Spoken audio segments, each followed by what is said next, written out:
what they say we are. We need to fight for labor rights and say Jamaica free. We are blood and fire comrades, and we are marching on to progress. And we are marching on to progress. We are marching on to progress. Oh, we hear not what the labor rights say and what they say we are. We need to fight the labor rights and say Jamaica free. We are blood and fire comrades, and we are marching on to progress. Oh, we are marching on to progress. Oh, we fear not what the labor rights say and what they say we are.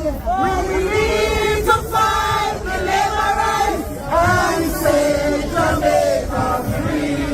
We are blood and fire comrades, and we are marching on to progress.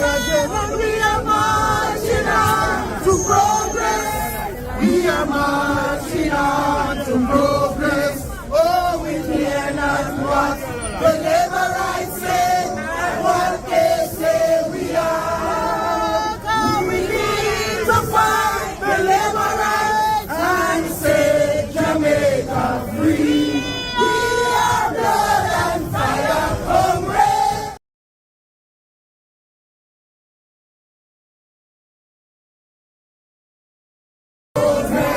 And we are marching on to progress. Oh, we are marching on to progress. Oh, we fear not what the labor rights say and what they say we are. We need to fight the labor rights and say Jamaica free. We are blood and fire comrades, and we are marching on to progress. And we are marching on to progress. We are marching on to progress. Oh, we hear not what the labor rights say and what they say we are. We need to fight the labor rights and say Jamaica free. We are blood and fire comrades,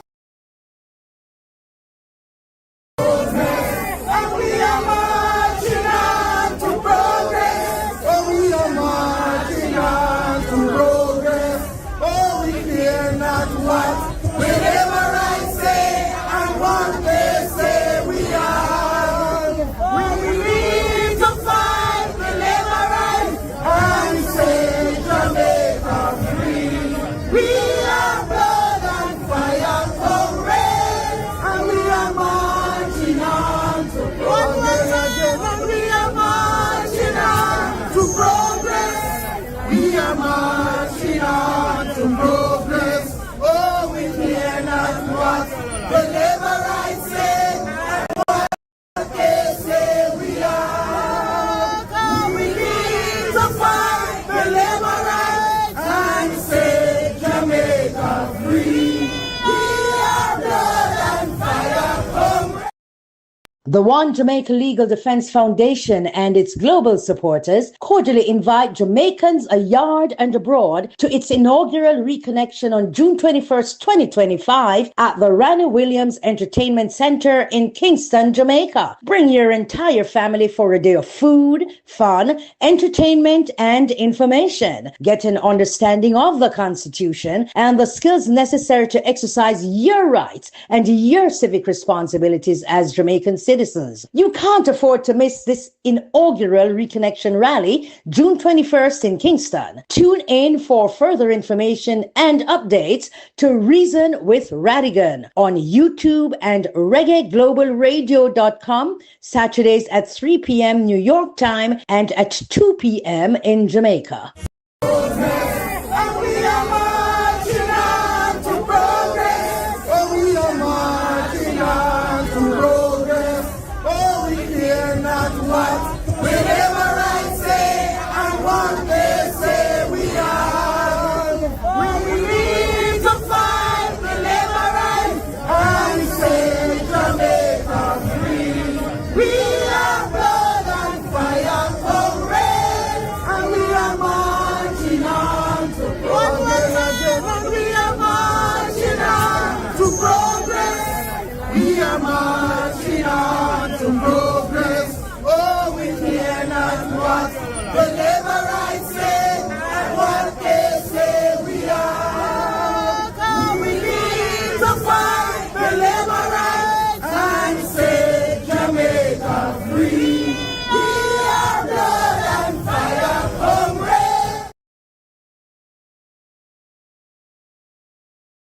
good afternoon, good night, wherever you're listening, watching from around the world and the Eastern Caribbean. Welcome to another edition of the Mequitar program. Head boy, over to you. Head boy, mute your mic, over to you. Thank you, brother. I just realized the mic was muted. Good morning to you, brother Jeffrey. Good morning to your listeners far and wide in the diaspora, the United States, Canada, the UK, and of course the powerful Eastern Caribbean and the wider Jamaica.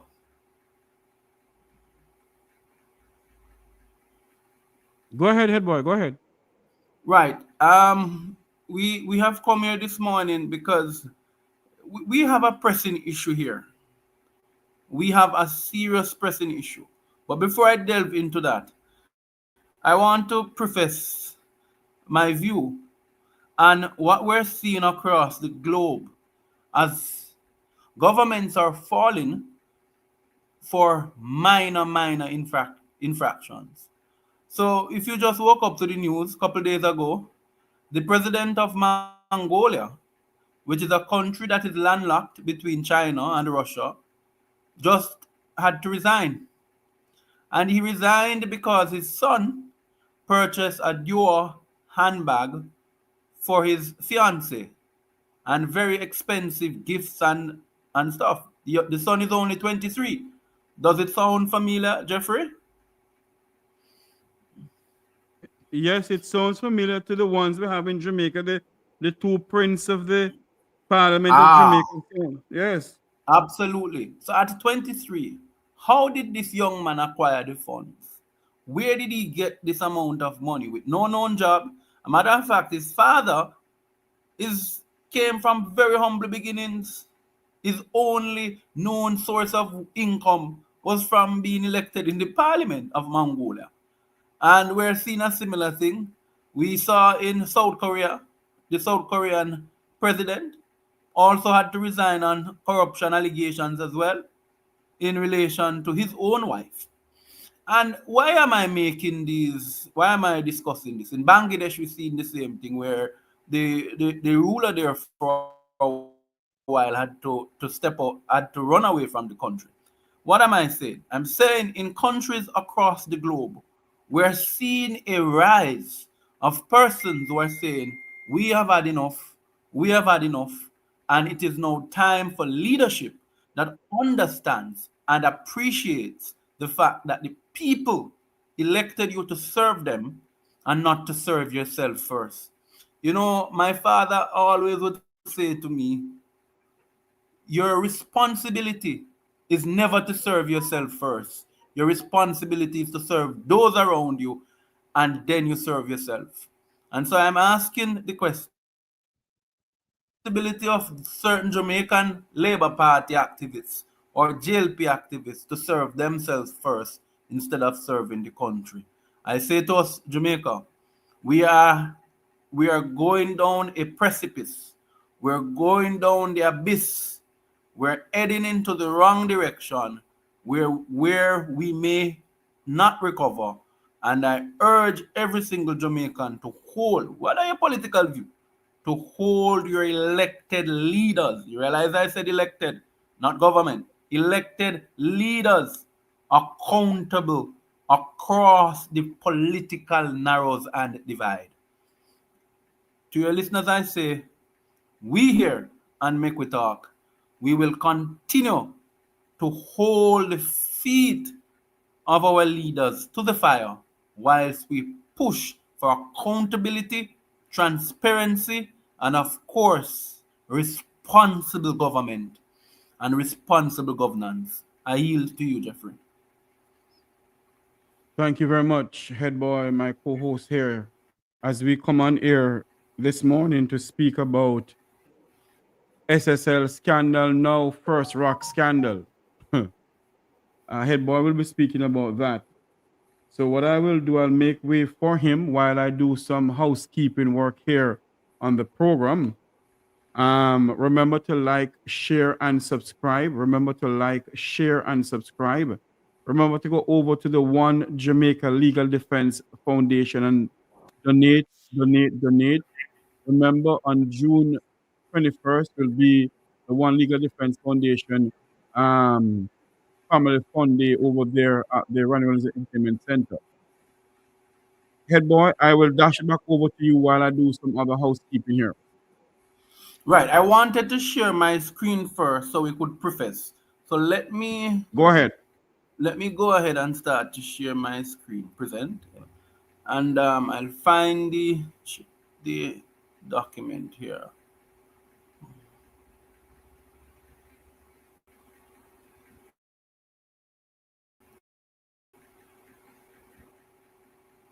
Remember to like, share, and subscribe. Like, share, and subscribe. We're still waiting for Head Boy to share his screen. We can give it to you what his discussion will be about this morning. It is now 11:22, 10:22 in the land of wood and water. And this is how we're going to do it. Here we go. Yes, everything is, yes, there you Right. go. Good. So good. are you Yes, we're seeing it. okay?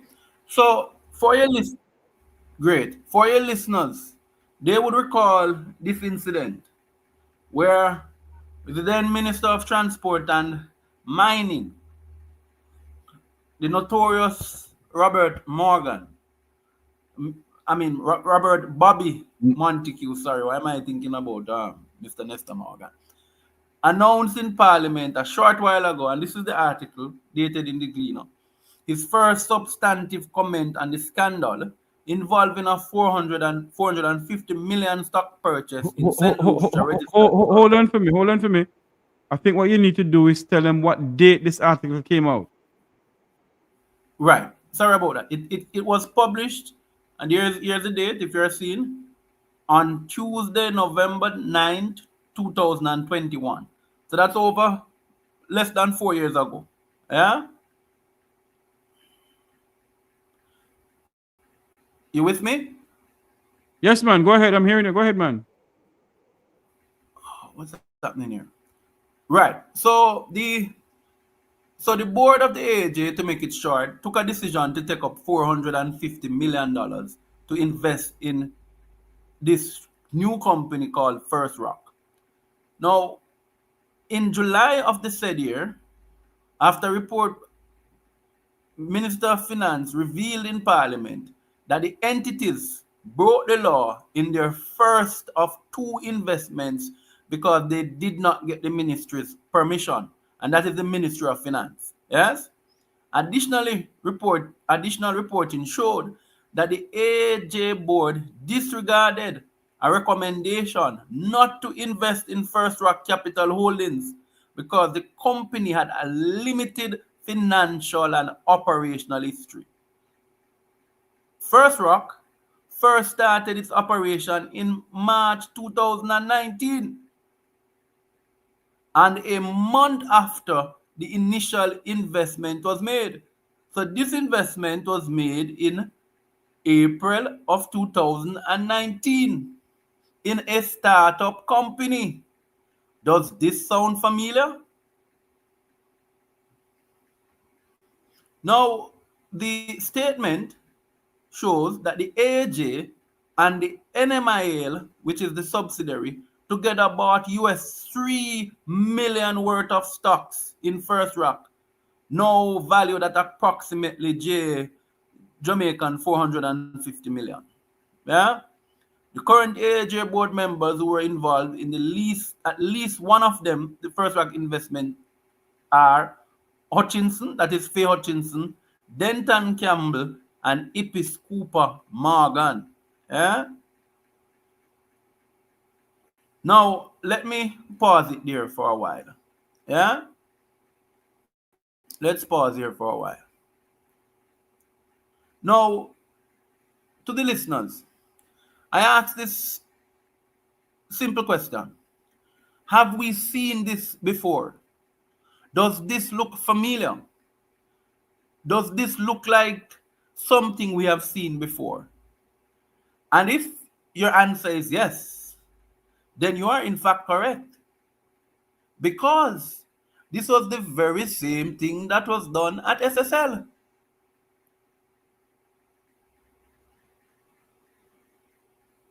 So we ask the question, why it is that the government of, and by the way, this was only revealed to us in relation to the AAJ board, but it was never revealed to us that the NIF, the National Insurance Fund, let me say it in plain old Jamaican patois, that the NIF, which is the fund that controls the NIS, that determine the pension payments to pension holders, keeps on featuring in all of these so-called entities the government is investing in.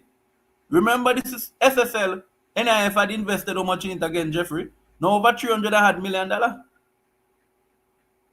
They were the largest investor in SSL as public body, because Bolt reasonably would have been one of the largest by himself. Now, we ask ourselves the question, NIF sits under the Ministry of Social Security, Labor and Social Security. It's their responsibility. Why are we seeing this board, this body, being fleeced of resources like this every minute? I ask the question because we can make the comparison. NIF, but who are the ministers of labor and social security that allow these investments to happen? By the way, if we remember good, in 2019, the Minister of Labor and Social Security was who? Wasn't it Carl Samuda?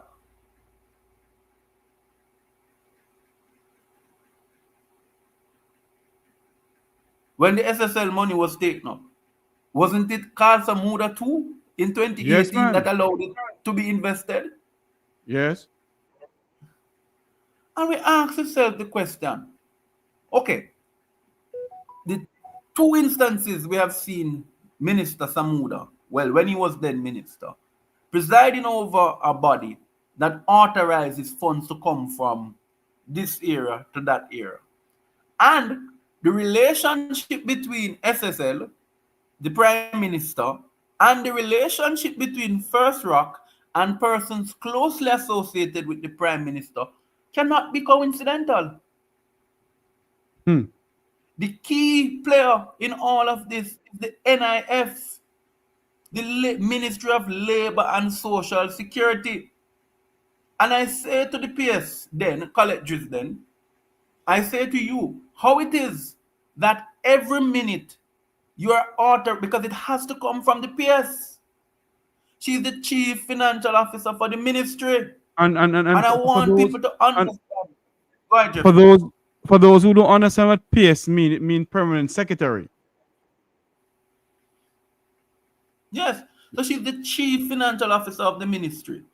Why it is every minute this PS is authorizing funds to leave the NIF, by the way, which there are rules set by Portia Simpson Miller. I want people to understand.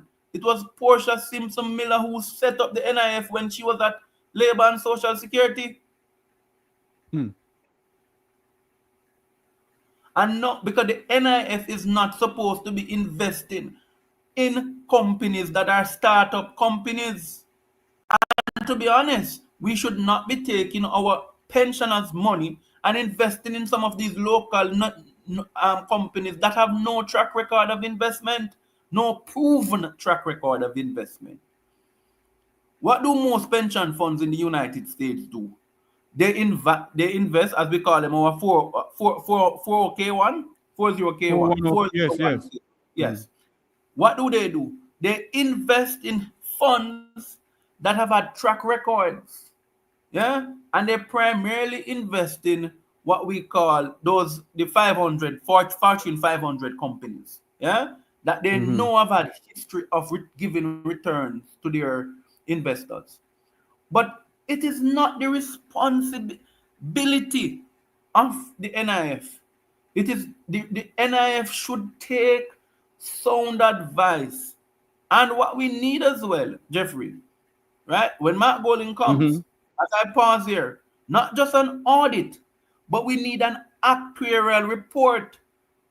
The actuarial report, which is what they call the actuaries. So actuaries are higher level accountants, if you want to call them that way. And what we Mm-hmm. need is to see what is the lifespan of the NIF. Because based upon what we're seeing now, I am certain that the NIF over the last 10 years have taken a battering because it has invested in companies that can't get back its money. Hmm. And those money just gone down the drain. Absolutely.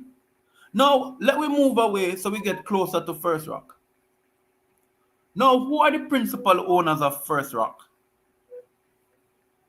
We see a name being branded about Ryan Reed, Norman Reed as chairman, Faye Hutchinson, who was then the board chairman of AAJ.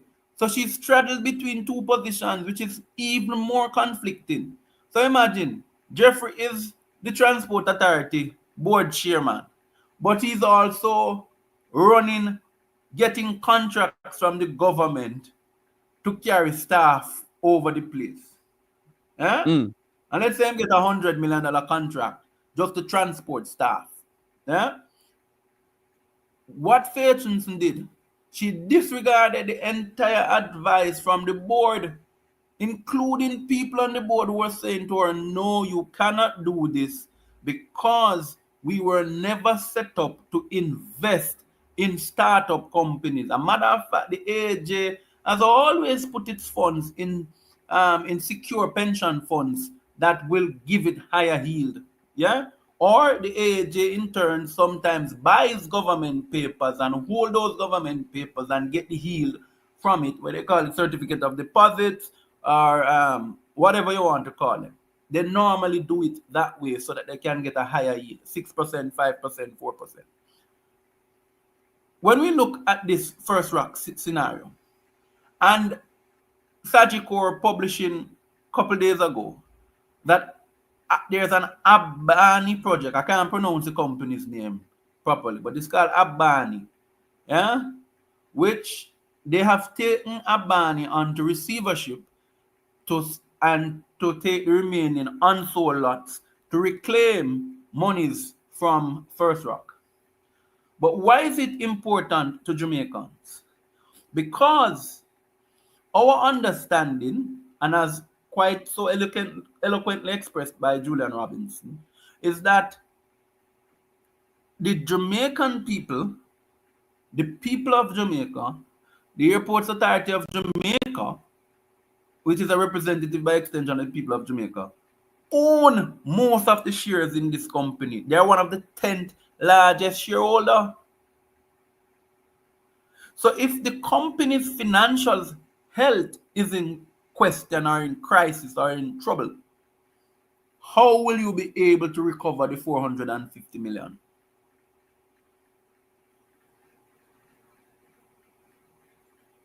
Very good question. And those are the questions Julian is asking. And so the opposition spokesperson on finance is in his right to ask those questions. But I want to go back. Let me go back to go forward. You realize the date the monies were invested in First Rock? Mm-hmm. April 2019. What happened a year after? We were in full campaign mode during April the following year of 2020. Yeah? Andrew Onis Mm-hmm. was going around saying him not going to call an election, and then all of a sudden him just dash it pan us without warning in July. Yeah? Mm-hmm. Right? And oh, thank you, Sam. Let's highlight the comment. Sam says under PJ Patterson, NIS invested in 3 hotels, one in Negril, one in Montego Bay, and one in Sentan. And the Porsche seems similar in 2 hotels in Sentan. That is why the government start NHF and the athletes fund. That is in fact correct. Yeah? And these investments, I can tell you one of them that NIF invested in was Braco. Do you remember that hotel named Melia Braco? Yes. And today, if the NIF were to sell Melia Braco, they would get 5 times more than what they had invested in Melia Bracco. That is called proper public management. That is how you invest resources of a country. Now, Montague, and you don't know me, say me no, when it comes on to me, I don't hold no bars in saying what I have to say about Mr. Sticky Fingers. I'll call the individual Mr. Sticky Fingers. Because it seems that these monies that were moved, and I'm going to reveal something. It's not alleged. This is a fact.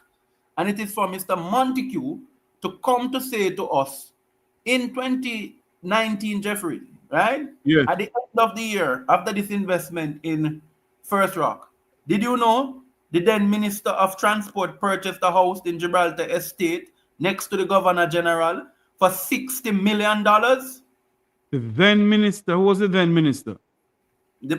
My uncle Oberman. Oh, After the board had taken up the 450 million put in there, you know, him buy the house in Gibraltar. Go ask anybody in St. Mary. Around the same period, for 60 million Jamaican dollars. so hold on. That house line with gold. No, Jeffrey, you want to know how much it's for a lot up in Gibraltar Estate? How much? If you now have 120,000 US, don't go up there. Gibraltar Estate overlooks. By the way, you remember there was a home where they said the mayor lives right. That is the mayor for St. Ann, Belnavis. He lives right at the foot of Gibraltar, right? No, Gibraltar Estate is just right on the end of Oracabessa. Yeah. Mm-hmm. You come to the bend there with a little gas station in the corner. After you pass James Bond Beach coming down, that's where Gibraltar Estate is. Coming to Ocho side, eh? Now, Yes. why I raise this? Because no one I can make the connections. Because during the period whilst I was at a particular place that the minister would frequent, because in fact he was my minister, there was a construction project going on, Jeffrey, and it is not alleged because I was very close to some of his workers, even though they knew my political persuasion, but they know they couldn't trouble me. They were murmuring that that's how I knew what was the price value for the house, you know. And this is one of his lieutenants, or lieutenants if you want to call it Jamaican way, right? This was one of his lieutenants who said to us, then, you know, buy me vex. The boss a build a house, $60 million in buy a house for, and we can't get nothing. Go ahead, Jeffrey, take the call.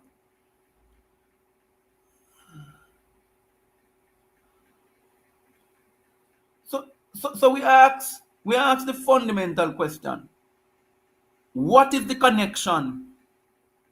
It is it cannot be coincidental. Good afternoon to you, good afternoon to Ed Boys, and good afternoon to your rest of listeners. Ed Boy, I would like to ask a question.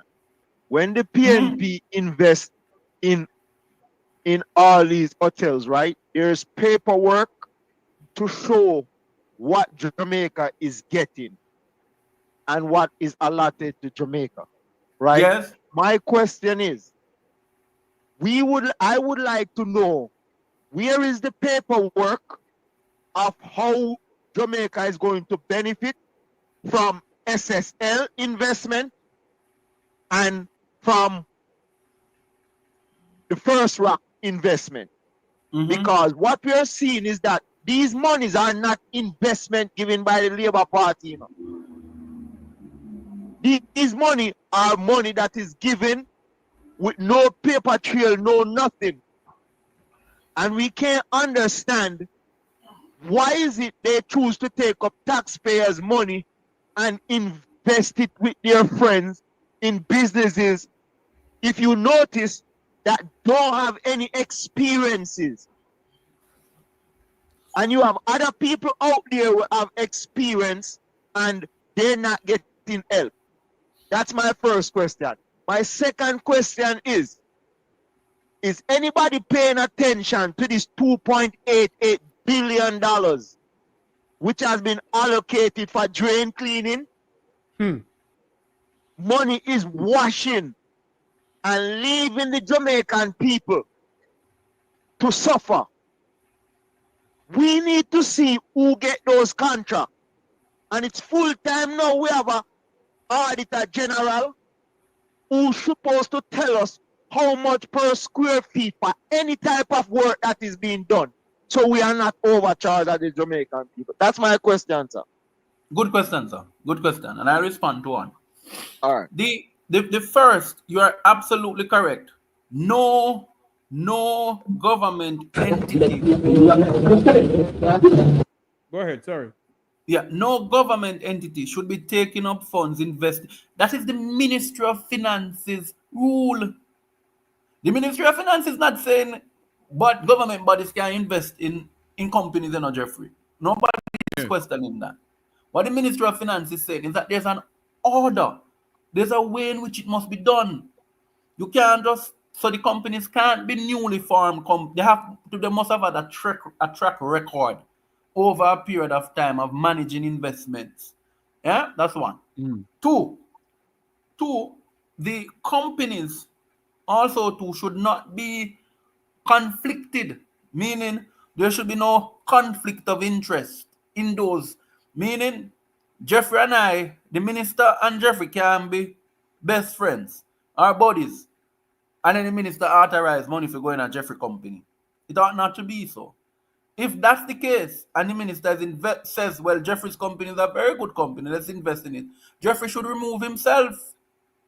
Because that is what is called nepotism. People need to understand nepotism is not just blood.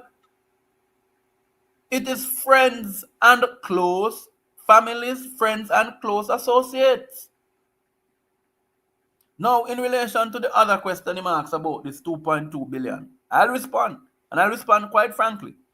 Minister Nestor Morgan, in his own constituency, is doing patrol work or patchwork. Yeah?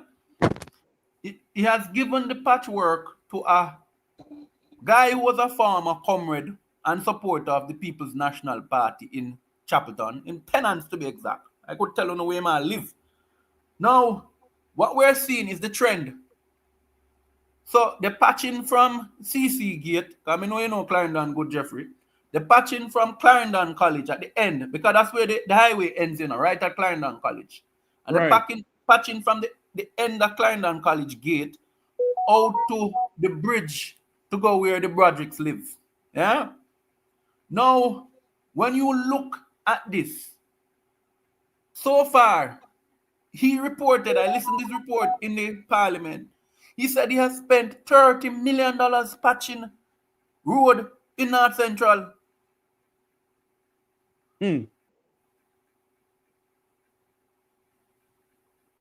But yet though, can there be any proof that he really spent that 30 million on patching road? Let me tell you what is happening at Works. And that is why Wami was vexed with him. There's a war if you want to see war in political parties, whomever, the person who is put at Works is the person who is the most hated in the party. You know why? Because everybody covets the position of the Ministry of Works. But we must understand, Nestor Morgan is not the minister. It's the Prime Minister, is the Minister of Works. It's the Prime Minister who's the Minister of Works. All decisions rest with the Prime Minister. So let's divide this 228 billion, because I'm not very good at maths, right? But my granny tells me, right, if I were to put 63 constituencies divided by 228 billion, right? 63 divided by 63 into 228 billion, I'd get somewhere around a region of an allotment of at about 50-60 million per constituency, yeah, in patching. Now, my question is, after 10 years, wouldn't it have been more feasible for you to look at some of the roads that need the most fixing in some of these areas, fix them, maintain them, so that when you come after 10 years, you don't have to be talking about you're patching the entire constituency. Mm-hmm. But works has become a feeding tree. It is the feeding tree of this government. So that is why them now have spark, and the spark now spark, and the reach now reach. Sorry about that. They're sparking out to take the money, and they're trying to reach to take the money. Yeah, this is how nasty the administration we have in Jamaica.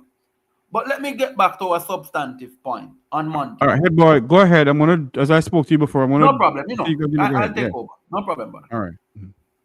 So on our substantive point, now, as I said, it was said publicly by some associates of the minister then that he was building that he had bought a house for 60 million in this Gibraltar estate. No wonder why, and if any of your listeners here, you can in the chat, we can communicate in the chat. No wonder why when the then minister Montague got up in Parliament to say he was aware that the Integrity Commission wants to come and raid his premises. Why would the Integrity Commission want to come and raid your premises?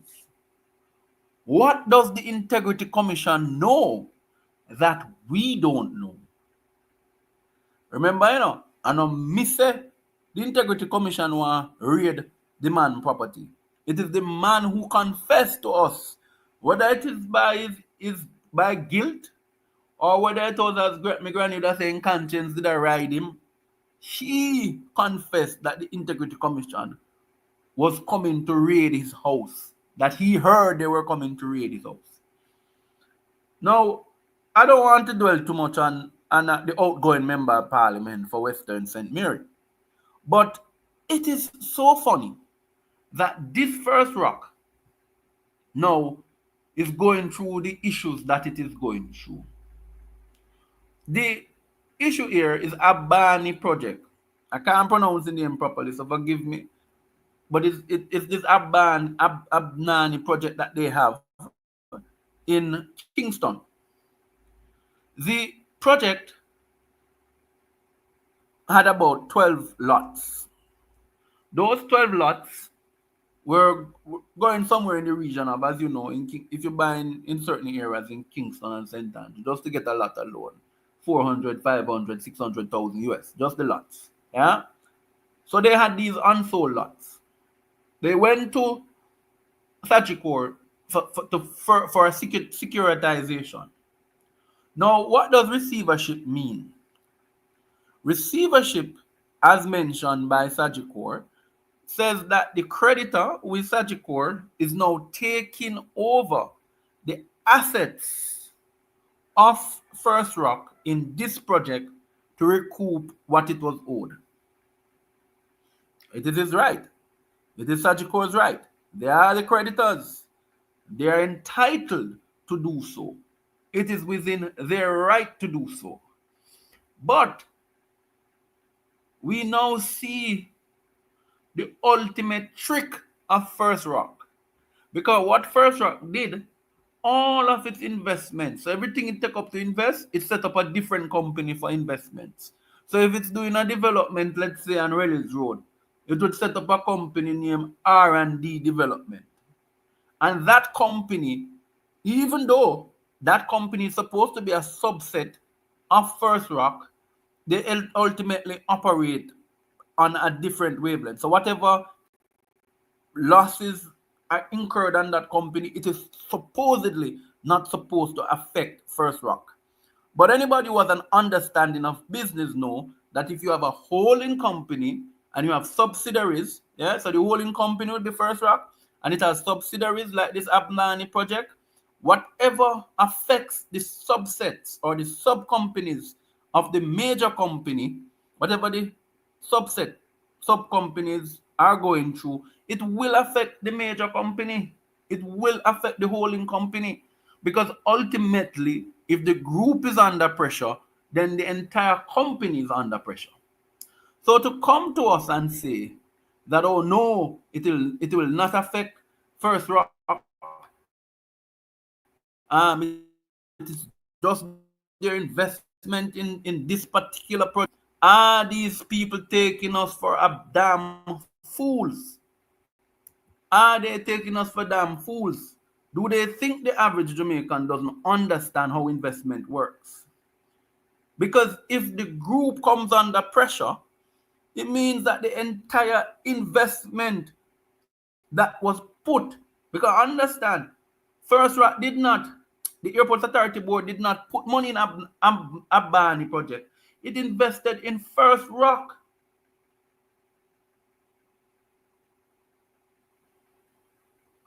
Who now ultimately is the owner of this Abani project.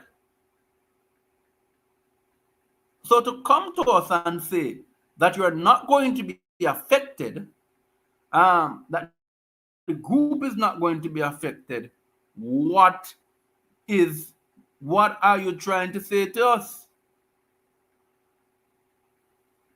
Now I'm seeing some questions here, so let me respond to some of the questions. I see Sam Allen asking, that is why PJ Patterson stopped dealing with IMF, because the government invests heavily in UDC projects and they were able to turn around. One such project, and you're right, Sam, one such project was the Montego Bay Convention Center. Another, I think, was some of the Freeport areas, which were actually owned by the UDC. So that was in fact good investment. That is how you deal with the government's monies. Now we ask the further question. What did the JLP say about these investments at the time? I remember, if my memory serves me good, I could say somebody I respect, Audley Shaw, was making noise all over the place. Government is investing in things that are not to be invested in, and we're not going to get the returns. But today, they can reap the benefits of all of the investments the UDC made in various properties. Some of those properties the UDC bought then, today, is worth 10 to 15 times more than what it was purchased for then. And that is good investment. Now, I want to make the connection between SSL and First Rock. Now, and I'll tell you why. If you look at the formation of SSL, at the collapse of SSL, sorry, and the formation of First Rock, you'd realize that the timelines don't lie. And if you're in the chat, just write timelines don't lie. Because First Rock, as it discussed in this article, was formed in March of 2019, sorry. Now, SSL, we know, did not get back their license until 2018.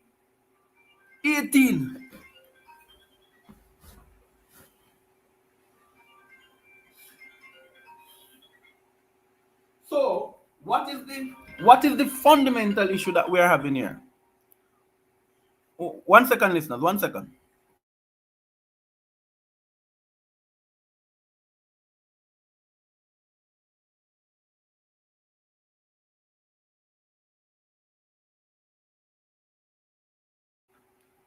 Listeners, just give us 1 second. I'm trying to bring up something here so you could read this article.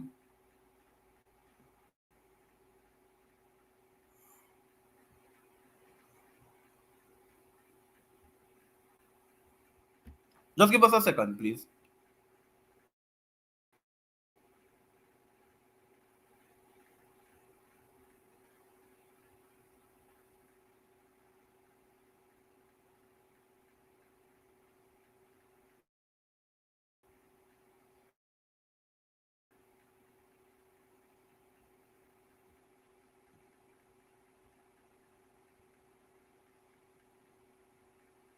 So Jeffrey, I want you to take Send over the thing for me a and I'll second, share it for you. please. Go ahead.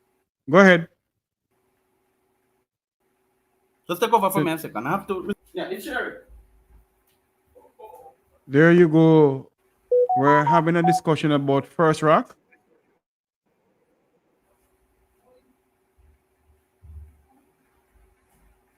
Okay, we're not seeing anything coming up. We have enough discussion about First Rock. Just stand by as we have Head Boy presenting this morning. You won't hear too much of me because we have Head Boy presenting this morning. Oh, there it is. As soon as he's ready, we bring it back up to him for you to listen. It is now 11:57 in South Florida, 10:57 from Negril Point to Moron Point. We're having a discussion on SSL saga, now First Rock scandal. What is next in our country, Jamaica? What is next in the land of wood and water? Head Boy, you back with us? We're standing by. We're going to take a quick commercial break.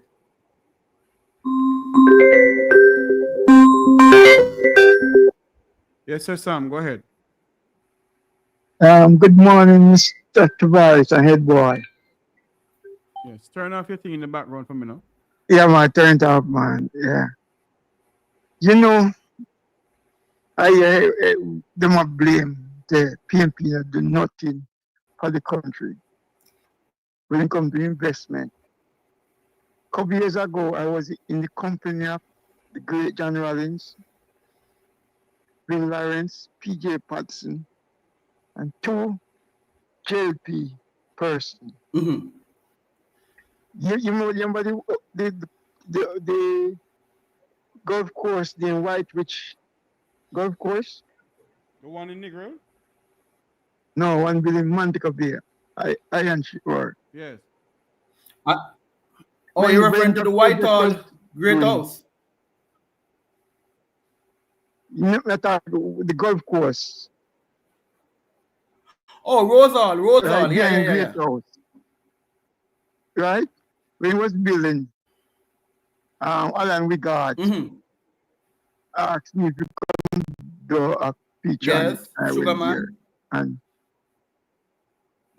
And Rollins asked the two JP person was Minister of State and the Permanent Secretary, the opposition. And he said, tell me how much hotel the two Jamaican bill. And he couldn't answer him. He said, each of them bill one. How much hotel I built? They couldn't answer. So I built three. Bill Harris turned to them and said, how much hotel did Jamaica invest, the government invest between 1980 and 1987? They couldn't answer. Bill Harris said, how much hotel the government built between 1990 to 2000, I think it was 2002, 2004. And they couldn't answer. Bill Harris said, I built 7. Right? So UDC and the government PJ person will invest in property that the country could sustain themselves. Not that these people are giving friends money to squander their pocket, right? So it was perfectly right. Royal Palm Estate was an next venture within course by Portia Simpson government. You know what value now? Everybody hear me? Yeah, I hear you, so Sam. How much is valued now? If I around 7 or 8 times the amount of money. Are you referring to Royal Palm in Caymanas? No, Royal Palm in St. Anne's. Oh, I see. You really like the movie, man, then in the quiet place. Oh, no, you're referring to Outer Many. Yeah, Royal Palm. The place where the movie, property Royal Palm is still at, right? Right. But then the vehicle is set up to manage it was Outer Many. Yes. It was 100 and they purchased it for 100 and something. The NHT bought the lot, bought the property for 138 million. I remember, you know how much it value now? Right? Close So to $1 when billion when I that property value now. did in that company, PJ participants was saying property and infrastructure is a way to go. Those value don't go down, property and don't value not go down. Mm-hmm. Uh, so we know that that's why PJ could easily withdraw from IMF because we have enough things that we could benefit the country from. Right. Is when Bruce Golden income now. It take a different thing, right?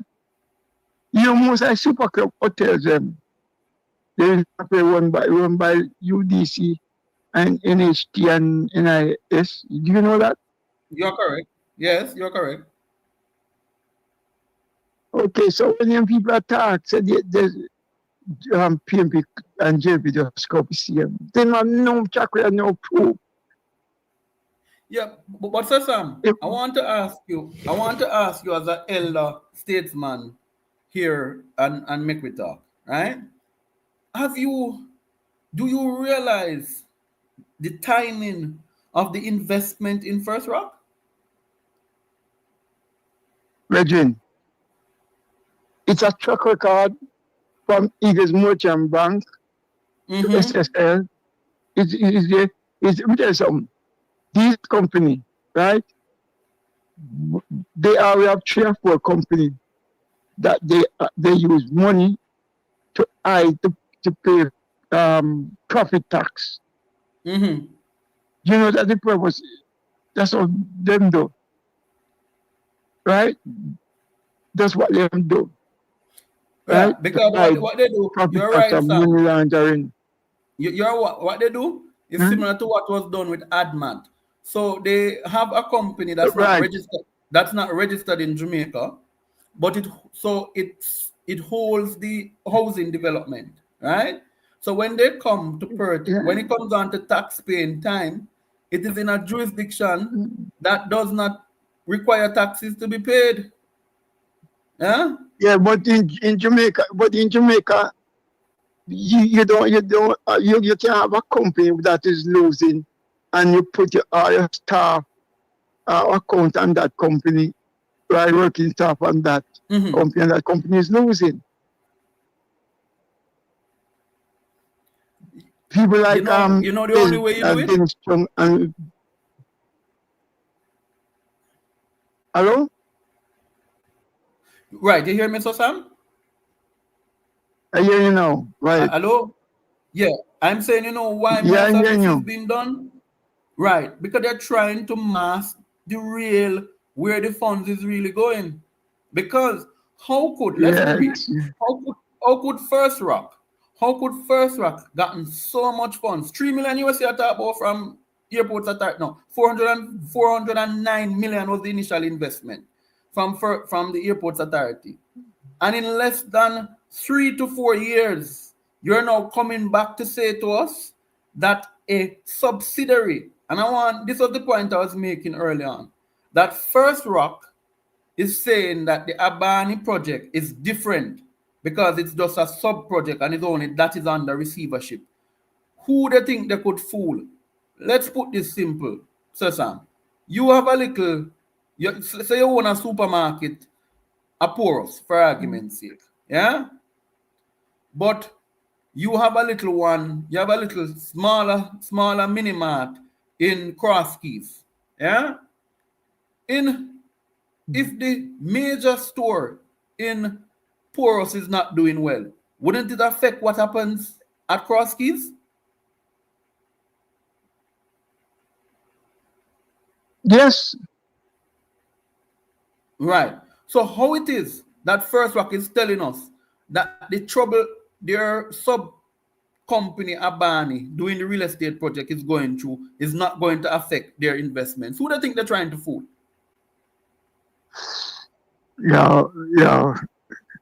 Well, I can tell you, if you look at the court case between Eagles Merchant Bank and the government. And you read what one of the court have stopped Parching Young for putting money, turn over money to the owner of SSL. That's what SSL was birthed though. SSL was Yeah, man, I birthed. remember the birthing of it with Paul Chen Young and others. I remember the birthing. Yeah. Go back And and what look they at the did. case. But Sam, you know, so And this see is the the same. same trend. But you know, this is the repeat of it because what they did, what the same group, Eagle Merchant with Paul Chen Young did in the 90s, though they collapsed, they owned properties all over Jamaica. Hello? Yeah, but under what name? They did not own them under their names. Okay. So he could easily transfer those assets to the from SSL. Absolutely. And I'm saying, you know, honestly, Right. we Yeah. need to really get to what really happened in the financial system in the 1990s. We need the FinSAC report. And the very first day in office, we need to get the FinSAC report because let me tell you why. Go ahead, Sir Sam. Go ahead. I don't need the FinSAC report to tell me what happened. Just read the court case. Just read the court case. No, I agree with you, Sir and the next one, Crawford. Read those court cases. Dan Crawford. Dan Crawford, they're referring to, yeah. But you see, Sir Sam, the yes, report. Just read those court cases. You don't need no FinSAC to tell you. Read the court case. Just go back and research the court case and read it. You don't need no FinSAC to show you. Only thing when some of those court cases, them black out some of the people name. Right, the redacting and so forth. But what I'm saying too, I agree with you with the court case. But Sam, you see the FinSAC report, right? I don't know about anybody. I'm very young, but I sat days and days and listened to the FinSAC inquiry with Justice Boyd Carey and others, who, by the way, were also benefited from FinSAC in some way. And I asked the question then. I was very young, and I asked the question then. So, if this FinSAC was such a bad thing, why would the JLP go into an election in 2011 and don't give us the list, the full report? Remember Audley Shaw campaign in 2016? We will publish the FinSAC report. But I hear somebody touch him on his shoulder and say, Chief, careful, my name in it too. So what was Eagle Merchant Bank other business name that him have in property investing to?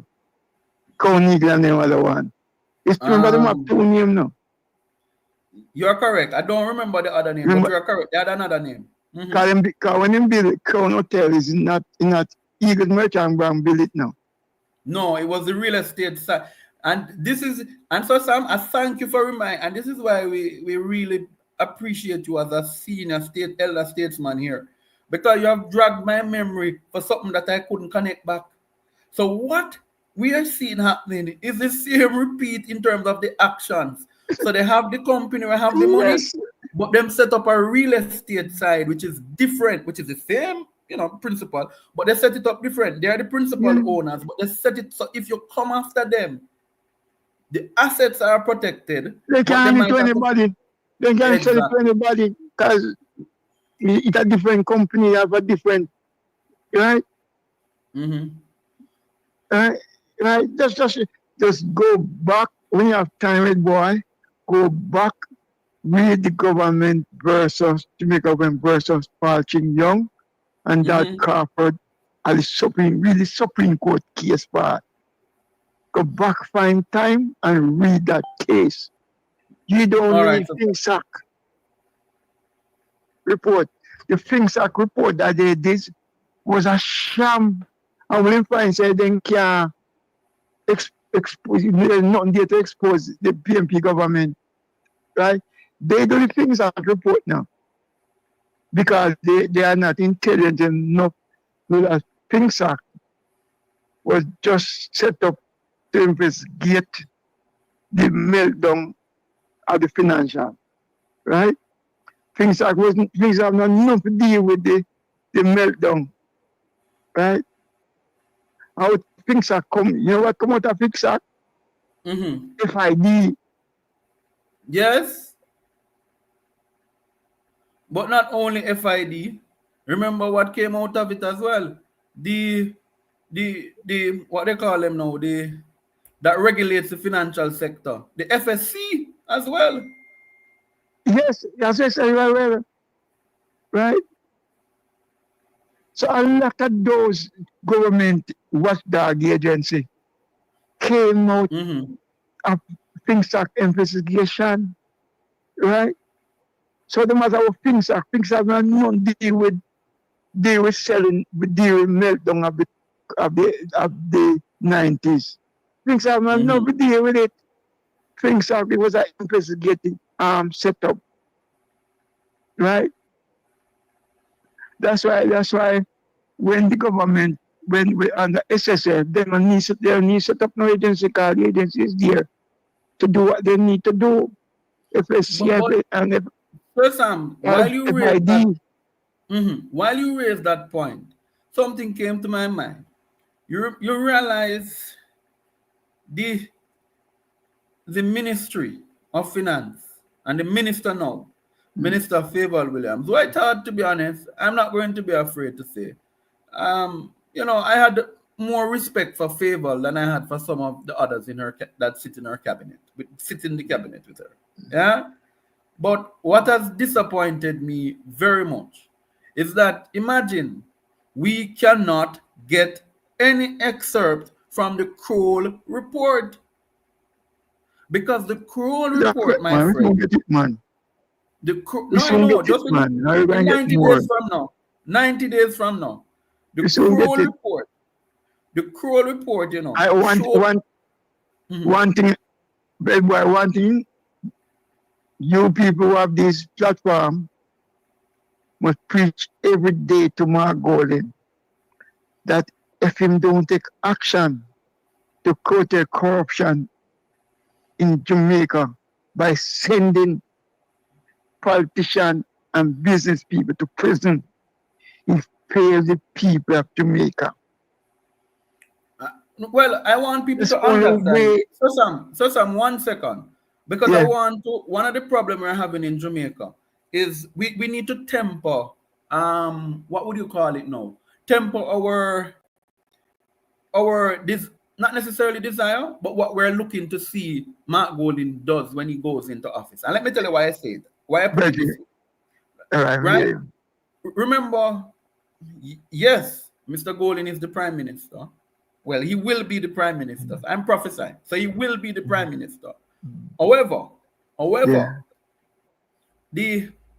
what Andrew Holness is doing now can affect the outcomes of investigations into some of these persons, because the ultimate person to investigate outside of MOCA, the ultimate person to investigate financial crimes is the FID. So if you pull it up, if you pull it up with Dennis Strong and him close associates, what do you think will happen when Mark Golden goes into office and says, well, as the Prime Minister, let's send over the file to FID to rule on it? What do you think will happen? Listen, whatever decision Dennis Strong take, only way Mark Golden have the power to send these politicians to prison, right? And listen to have a current. No matter what they want with the file, because they only can hide so much. No, I agree with you. Well, the NHT, the NIS, the National Health Fund, all those money that they invest in company, well, they can't tell if they how much money they make back. They can't hide the information there. No, I They agree with cannot you hide them. 100% that the Auditor General reports will uncover some other things. Mocha will be called in to uncover some other things. But I am saying, Sir Sam, and I still want the ordinary Jamaican to understand that the final and ultimate decision in terms of referral for prosecution for financial crimes comes from the FID. So I know, but I'm saying Mocha Margot cannot. the Prime Minister of power. Well, I know Margot the power can put in a audit and an inquiry board to do those things. When Posha send Jack I am with you. Okay. Let's look at it. The FinSAC report, well, that's not published, but let's look at the Tivoli incursion report, the Tivoli inquiry report. What I'm saying, well, that's a different scenario because the FinSAC is mostly linked to similar to SSL and First Back situation. But what I'm saying, Sir Sam, and I'm agreeing with you, yes, that you can have mechanisms, you can do the inquiries, you can do all of this. But what people don't, and this is what I'm trying people to get our listeners to understand, and that is why on Monday when the People's National Party protested, my heart was filled with joy. It was filled with content because I said, yes, herein lies at least the People's National Party seeing what I have been saying, that if this man sits there, because people have to understand, Dennis Strong, the Prime Minister, if Mark Golding becomes Prime Minister tomorrow morning, he cannot demand a resignation from Dennis Strong. It has to come from the Public Services Commission. Mr. Strong's appointment will last for 5 years. Well, no, man. Margot need to put in an inquiry board, and everything will come out. They can hide everything. You know why? Nobody ever got prison for the Tivoli invasion. You know why? Because Portia sits in Miller. If he did put on her foot and make some of those things go before the court, people will go to prison. The problem is that they are a friend and nobody have the courage to do the right thing. And that's the problem now. Sir Sam, let me ask you this question now then. Just jumping at it. So you said all of them are friends. So what makes you think now that the People's National Party will send some of them to prison? All right, that's what I'm saying. Margot is running on what? You tell me. What Margot primary thing? Him is a man of ethic. Yeah, corruption, preventing corruption and cleaning up the country. But Sir Sam, what I'm saying to you, hold on, Sir Sam, you are my senior statesman, my elder statesman, and look up to Mark Golding, and I'll say it where he is. Mark, if you're sitting in the office, wherever you are, my leader, you will have, and that is why Dennis Strong must be removed. People have to understand, we could set up 1,000 inquiries. The prosecution for financial crimes in Jamaica rests with the FID. I'm going to tell you, and listen me, I'm going to tell you you're wrong. No. Mark going to put in if Mark going to put in an inquiry, and the inquiry turn over them find into the DBB, that person can file. Sir Sam, let me say something to you, sir. Yeah, The level of corruption in this country, is it? It's appalling. yeah. And it's gonna And all take, it it's gonna take a miracle. A great you miracle. don't take no miracle. You don't need no miracle. But what you need to You take understand. courage. Hold on for me, sir. What you need to understand also, as what head boy said, the FID is the sole person who can do X, Q, Y, Z. Hold on.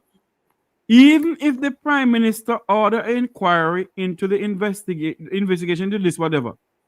How many inquiries have we have in this country? Anybody got prison? It must You know go. why? I'll tell you why.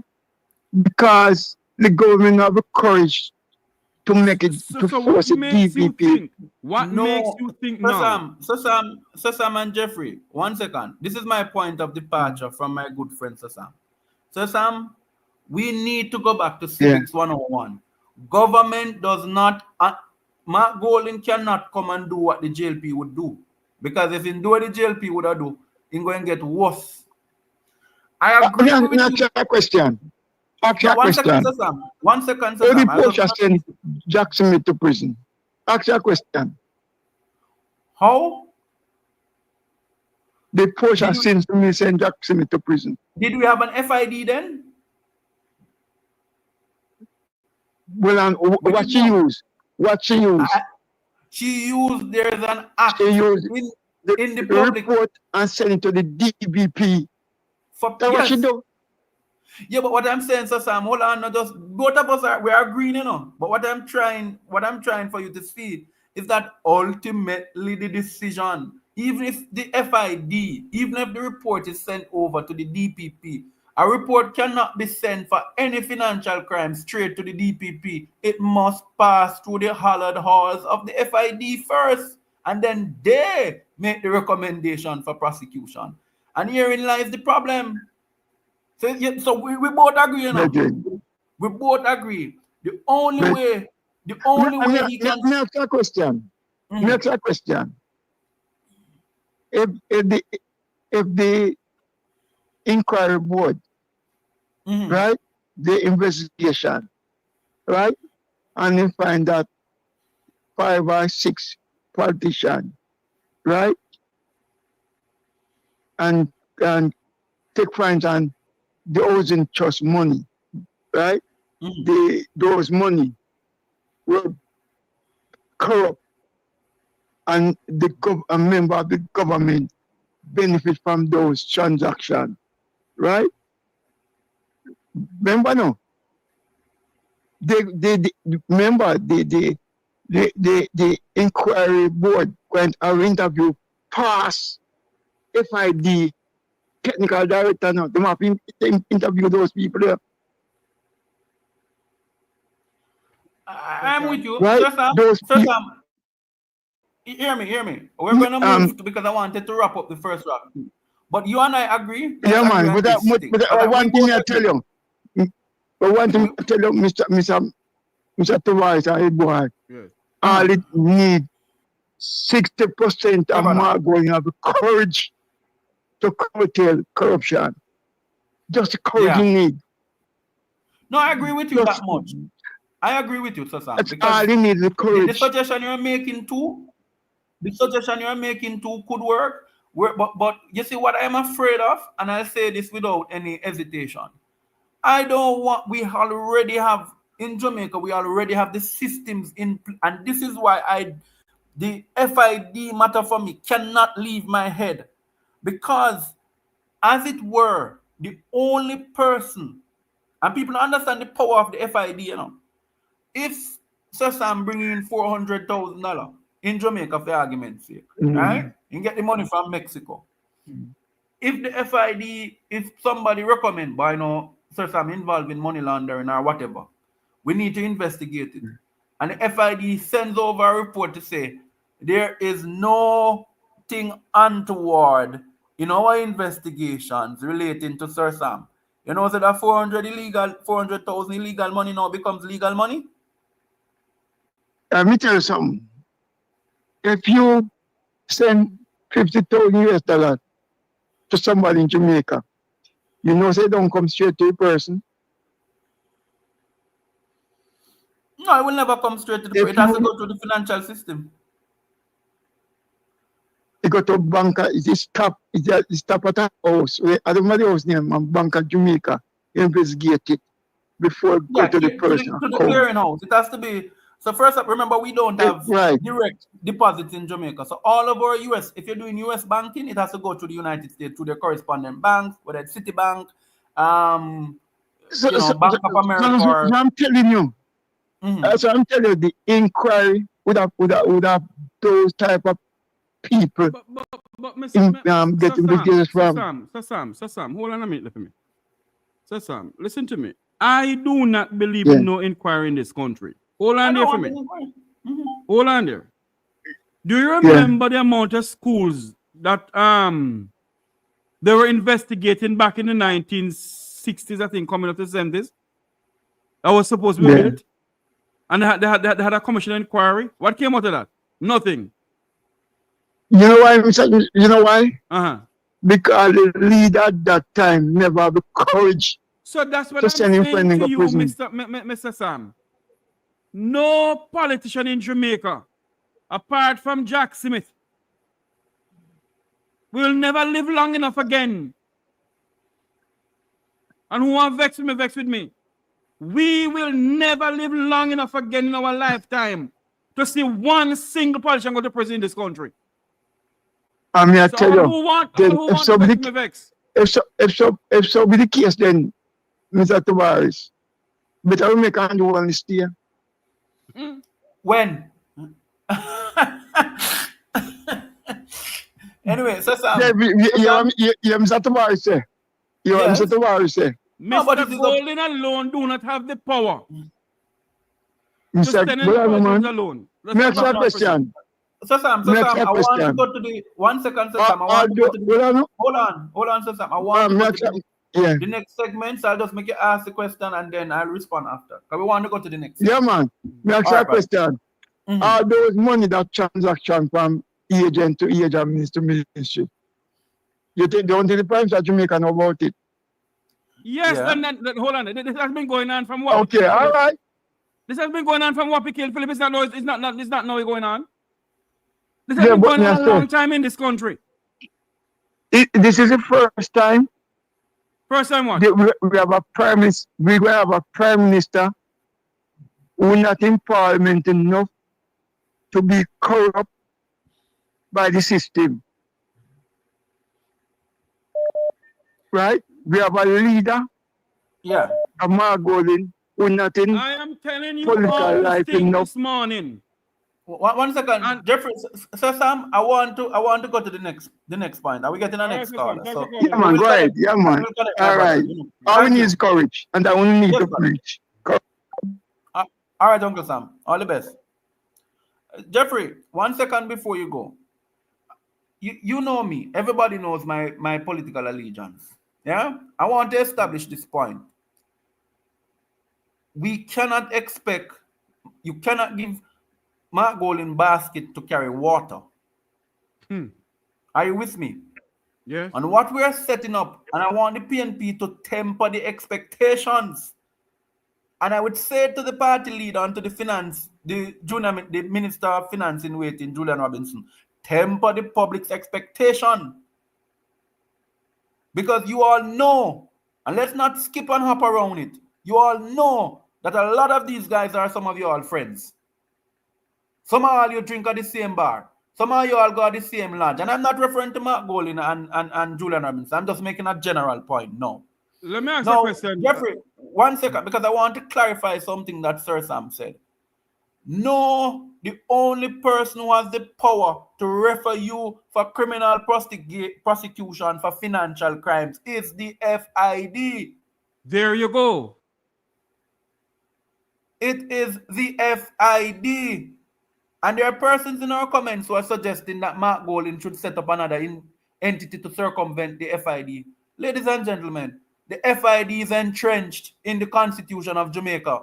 That is why it required the Public Services Commission to appoint Dennis Strong. So let us not get away with these whims and fancies in our minds and the utopic experience that we're building, that we now have Mr. Mark Golden coming to just clean up Jamaica. Let's be real. There is a process, and you cannot expect an incoming prime minister to circumvent the law and say, lock him up, lock him up, lock him up. This is not Andrew Willis we're talking about. You're talking about a lawyer who's going to also follow procedure because that was how he was trained.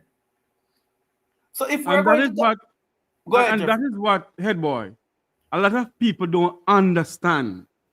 There is law and there's a rule of law. Law. Absolutely.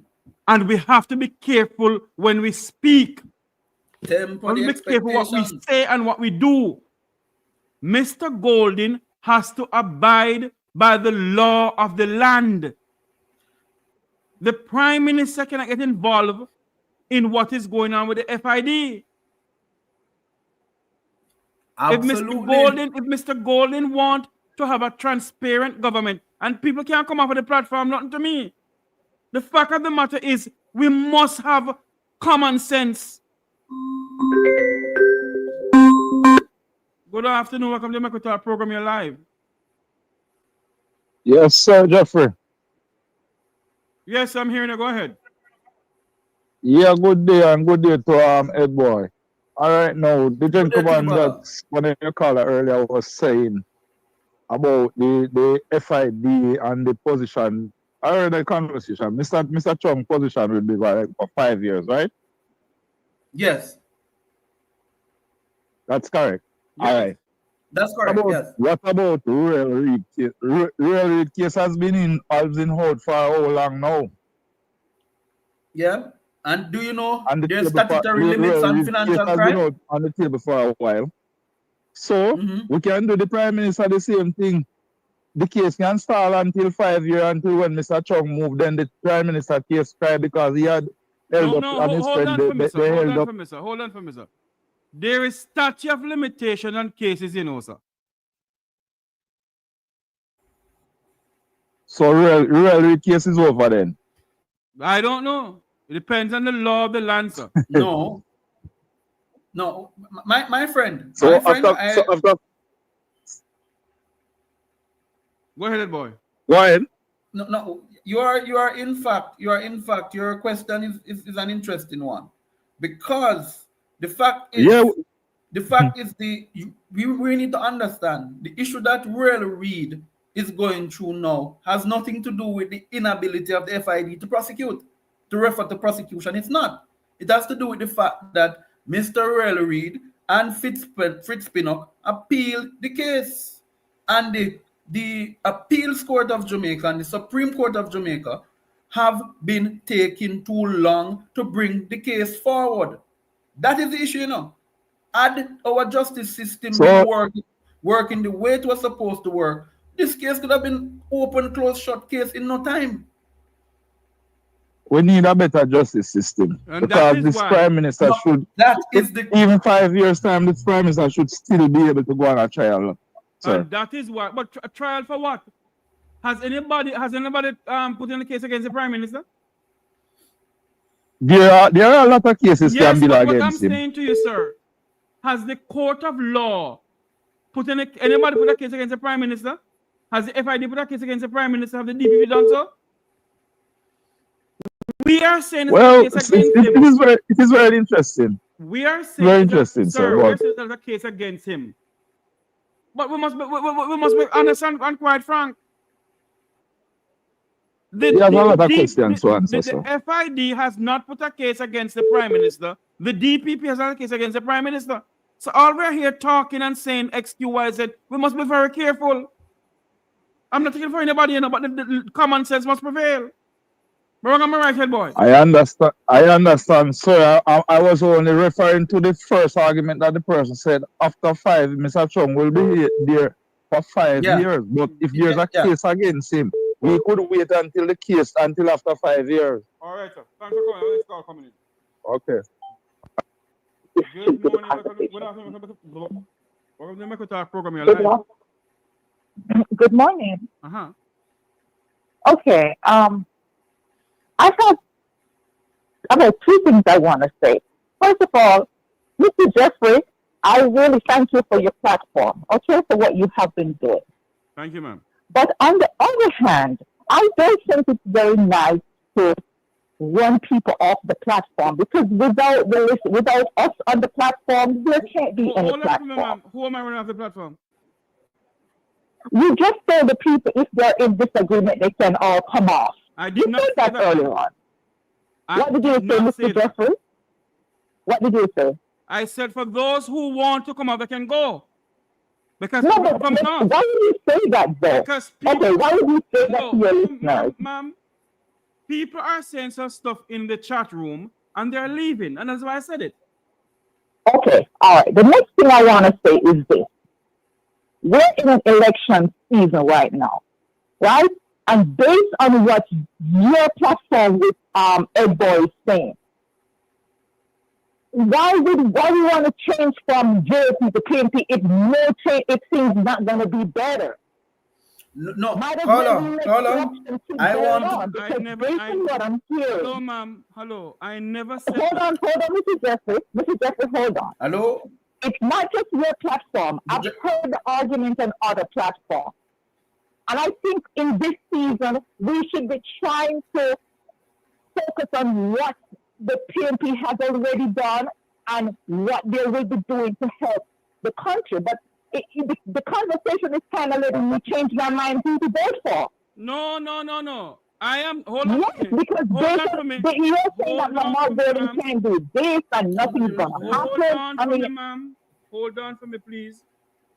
Let me make something clear on this Make We Talk program here. I do not come on here to tell anyone who to vote for or who not to vote for. Your opinion is your opinion, my opinion is my opinion. And my take on it is this. Yes, Mr. Golden maybe become prime minister tomorrow morning.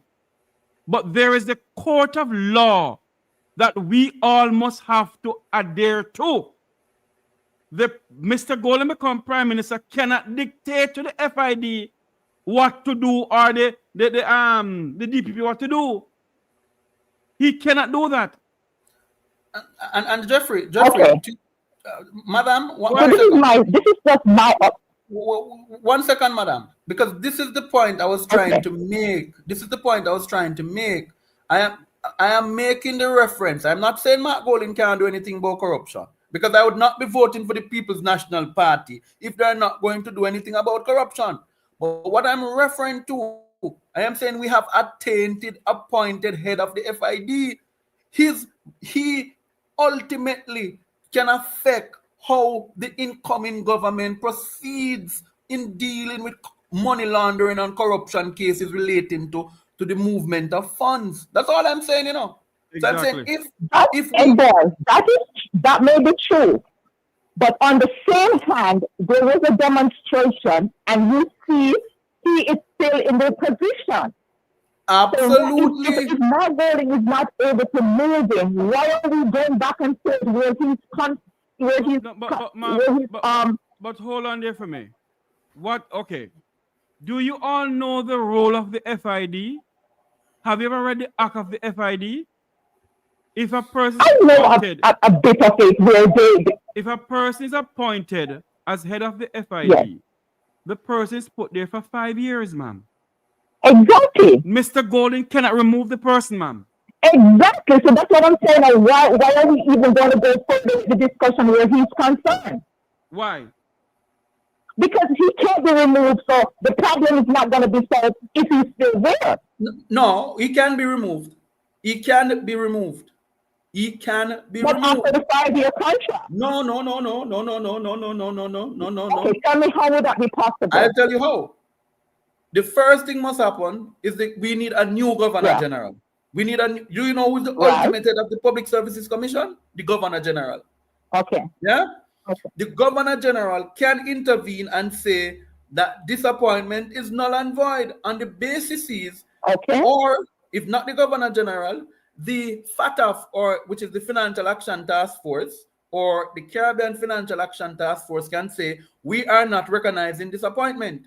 We are not going to give any information to the FID. We're not going to give any support to Jamaica's Financial Investigative Division. And what it will force us to do is to say to Dennis Strong, you have to resign. And let me ask you a question. The PSC can do that. All Go right, ahead, my so friend. the new governor general can come in when Mark Golden wins? Well, the current governor general is sick. The current governor Is there general a tenure cannot, for and the by governor law, he general? ought No, not ma'am. to I'm be just trying to get into politics recently by listening to you guys, which I'm learning No, a there's lot. no But I'm There, asking you now, there is is there no a tenure tenure for the for the GG, current? ma'am. There is no tenure for the there governor is general, no ma'am. tenure for GG, but I'm So, saying to you, so, madam, I'm saying to you, we know the okay, current GG will not remove Dennis Strong. He has the power to do so. right, The okay, PSC reports to the ultimate appointments of PSC members come from the governor general. Yeah, it comes from okay, him. He appoints them. Now, what I'm saying is that if we have a case where the governor general were to intervene and say, no, I have listened to the public sentiment, because people don't understand the power that the governor general has. I have listened to the public sentiments, and I think the PSC, you need to rescind the appointment of Mr. Strong on these bases. He can do it. But Yes. he will. The okay, current okay. governor general will not do it because And everybody knows Well, I'm he's glad a. you explained that part of it. and also, I think the acting GG can do it too. Okay, I'm glad that part was explained because I was wondering why would we keep going to a different party if there would be a change? Sister, I am not, and this is what I don't want people to get away from this platform with. And this is the issue I have with a lot of comrades, right? And a lot of who make it nice. I can tell them I was born in the belly of the People's National Party. So I'm not saying that the PNP will not perform and deal with corruption. What I'm saying, we have to temper our expectations. The expectations the country of Mark Golding relating to some of these issues can have him be a one-term prime minister because the infrastructure is Okay, a I'm going poor. to get off because I hear somebody trying to call. All right, ma'am. No problem, sis. Thank you very much. Okay. The infrastructure we have now don't accommodate for the removal of the FID except by the Governor General. Hello, good afternoon. Welcome to the Mercantile Program. You're live. Good afternoon, Jeffrey. I have a twofold question for you, or Edward. If you remember, serve you back when Royal Reed was charged. You remember the director of public prosecution? Remember He the what? says the director of public prosecution. She said she couldn't lay a charge against Jeffrey because the FID did not do due diligence. I'm supposed to tell her before he was charged. So he Exactly. was charged along with the FBI, FID, and somebody was saying that the FBI have no prosecutorial powers. The And they FID. said even if they had traveled even a district constable or a constable, the constable could produce under Right, the because direction you're of correct, the you know. FID for them to be charged. You remember that? Yes, because Even Yes. the truck was there with his daughter, which is his lawyer, and they say they wasn't supposed to put on in the handcuff and Mr. Reed. Royal Reed, you remember? Yes. Yes. So the FID has no arresting power then. Mm-hmm. But Ed Boy was saying, or you were saying that the FID has no arresting power. Am I clear on that? No. What I was saying, Carla, let me clarify and get it clear. What I was saying here, I am saying in relation to this matter, in relation to Dennis Strong, I'm saying if any financial crimes are if you're investigating financial crimes, it moves out of the scope of the DPP's office, and it goes directly to FID. The FID makes the final recommendation to which you just said, Right. to the DPP for prosecution. So let's say you have a man like Dennis Strong. Him and Christopherton ride bicycle every day. Yeah? Christopherton name comes up. Would you think that Dennis Strong would refer to the DPP to prosecute Christopherton? Dennis Strong would refer to the DPP No. to... No. So this is the issue. My belief on it, Ed Boy, my belief is that it's when the DPP said that she could never prosecute or charge Royal and Fitz. because they don't have any power. But No, look at no, this no, now. no. No. Yes, No. that's what she said. Don't listen to Chuck. That's what she said. It was Who not. did it? It was Because they were Royal trying to Reed protect their own. The Royal Reed FID. Royal Reed wasn't prosecuted by the DPP. He said no. She said the FID did it wrong and it was supposed to come to her. That's true in a head boy. When they went up to Royal Reed home, the FID was there. Hold on for me, sir. The FID was there. Yes. There was no somebody to lock him up. And what they're saying that the FID don't have the jurisdiction to do so. Okay. Hold on for me. There's somebody else in the chat saying that the FID is also a police agency. It is not. No. The FID is an arm of the Ministry of Finance. Which then the FID is a subset of the Financial Action Task Force, which is an international body. Jeffrey. Yes. Can I say something to you? Go ahead. Ed boy, I'm not disputing. When you have things like that, Mocha, the other one whatsoever that get the file pump. Mocha, oh my. You remember the name? Talk ahead. We know where you're talking. You're correct. Proceed, my brother. You're correct. The drug enforcement with the firearm. Exactly. Yes. They come together. It's almost, they're not intertwined, but they have officers that do the investigation, send the product to the FID. Yes. FID make the recommendation to the DPP for that person to be charged. Say, for instance, you're a drug mule, and the American government said that they want you. It has to go all through these CTAC, FID, all the 5 arms, but the other 4 arms come from the Ministry of National Security, and then they send the recommendations for the FID, and the FID send it to the Director of Prosecution to make the ruling to be done. Yes. But that's what I've been saying. They blundered. I have been blunder. Yes. I have been saying the same thing. The father was backing Royal to say you are blundered because you're not supposed to charge them. All right, sir. We have a next call. When to go with the FID. All right, sir. Thanks for calling. Have a next call coming in. Yeah. Good afternoon, caller. Welcome to our program. You're live. Go ahead, Chris. Hey, Jeffrey. Hey, boy. How you doing? What's going on? Good, man.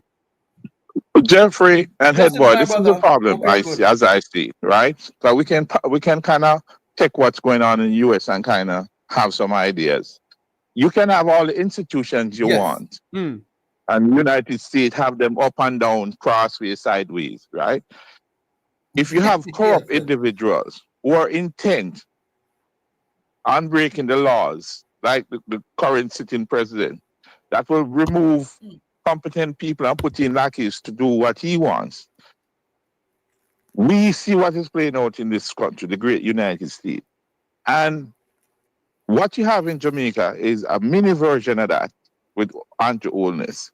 These people came into office with corrupt mindset to enrich themselves. And so we have seen over the period of the last 9 years, the undermining of the DPP, all of the government agencies that is set up in good standing to hold the Prime Minister and all politicians to account. They have been completely undermined.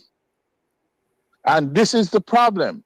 Jamaica, as it stands, we do not have strong institutions. We have never had a history of politicians going to prison, for example, no matter which party. Them do what they want to do, them get away with it with impunity. And until we as a society, because the backstop to every system is the people, what will the people tolerate? At the end of the day is the question. If you have only 8% of Jamaicans saying 8% of Jamaicans say corruption is a problem, that leave what? 82% that don't think it's a problem? How can you have a system everything operates within a system? There's no void.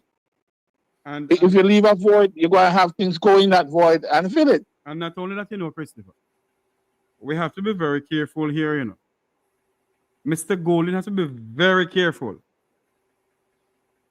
And those who, all right, say the Prime Minister is charged for whatever, 28 bank account, whatever. And he has a court hearing when he leaves office. You know there was a pandemonium in the streets of Jamaica. That is it. That we have to be very careful, The only way, yes. the only way this can ever happen, unless the United States have something on this Prime Minister and they decide, say, okay, we're going to extradite him and charge him. But if any charge, if any charge is to be laid against him in Jamaica, there'll be pandemonium in the streets. Well, we saw that with Dodos. It's only when the US put pressure on them that Dodos was extradited, and Bruce Golden was willing to use every instrument in the government to keep him in Jamaica because of his affiliation with it. And so what I'm saying is, you can have all of the offices, the agencies, if the corruption is not checked by the people, who's the ultimate judge to hold these politicians to account. They have to, their responsibility, or our responsibility as citizens, is to hold politicians to account. And if you get into your tribe, and not only that, Christopher, and I'm continuing, not only that, the Jamaican people heard the Integrity Commission said that this man has 28 bank accounts. You know how many Jamaicans say nothing, sir? Right. And I want to tell you, Jeffrey, the irony and Ed Boy, I don't know if you guys agree with me. The most corrupt part of Jamaica is uptown. It's not in the ghetto. The people of the Vumbaba and the Vumbabee. Yes, they are the leading instrument. The PSOJ, all of these guys that give money to politicians to buy vote, knowing that they're undermining the democracy. And they drive up and down in them air conditioned car and them suit and act like them. They are criminals because you are enjoying the democracy when you do these things.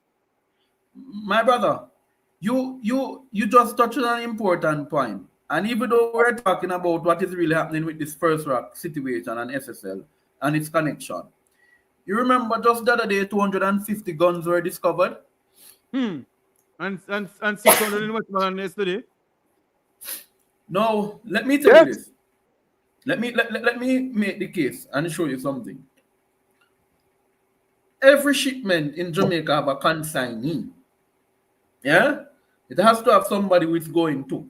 Yeah? Plain old language, so ordinary man understand. Right? In this instance, we can't know who the consignee of that shipment is. But we could know just a couple of months ago who was the consignee for the 20 guns that were heading to Manchester. Yeah? I am saying to us, the same issue. We're now talking about the FID. Yeah? Why it is that MOCA cannot publish to us who the individuals were that were consigned for the guns? Head boy, how many gun shipments have been so-called apprehended in Jamaica? And I haven't yet to see any top-ranking gun runner being prosecuted. Same thing with the drugs. You hear these things and then nothing happened. And by the way, why not just set them up so them come and collect the thing and grab the whole of them? Or I don't know. I've never seen a whole network of gun runners prosecuted in all the years. I hearing about these people coming out and saw them doing this and doing that. No, that's the one time they did it.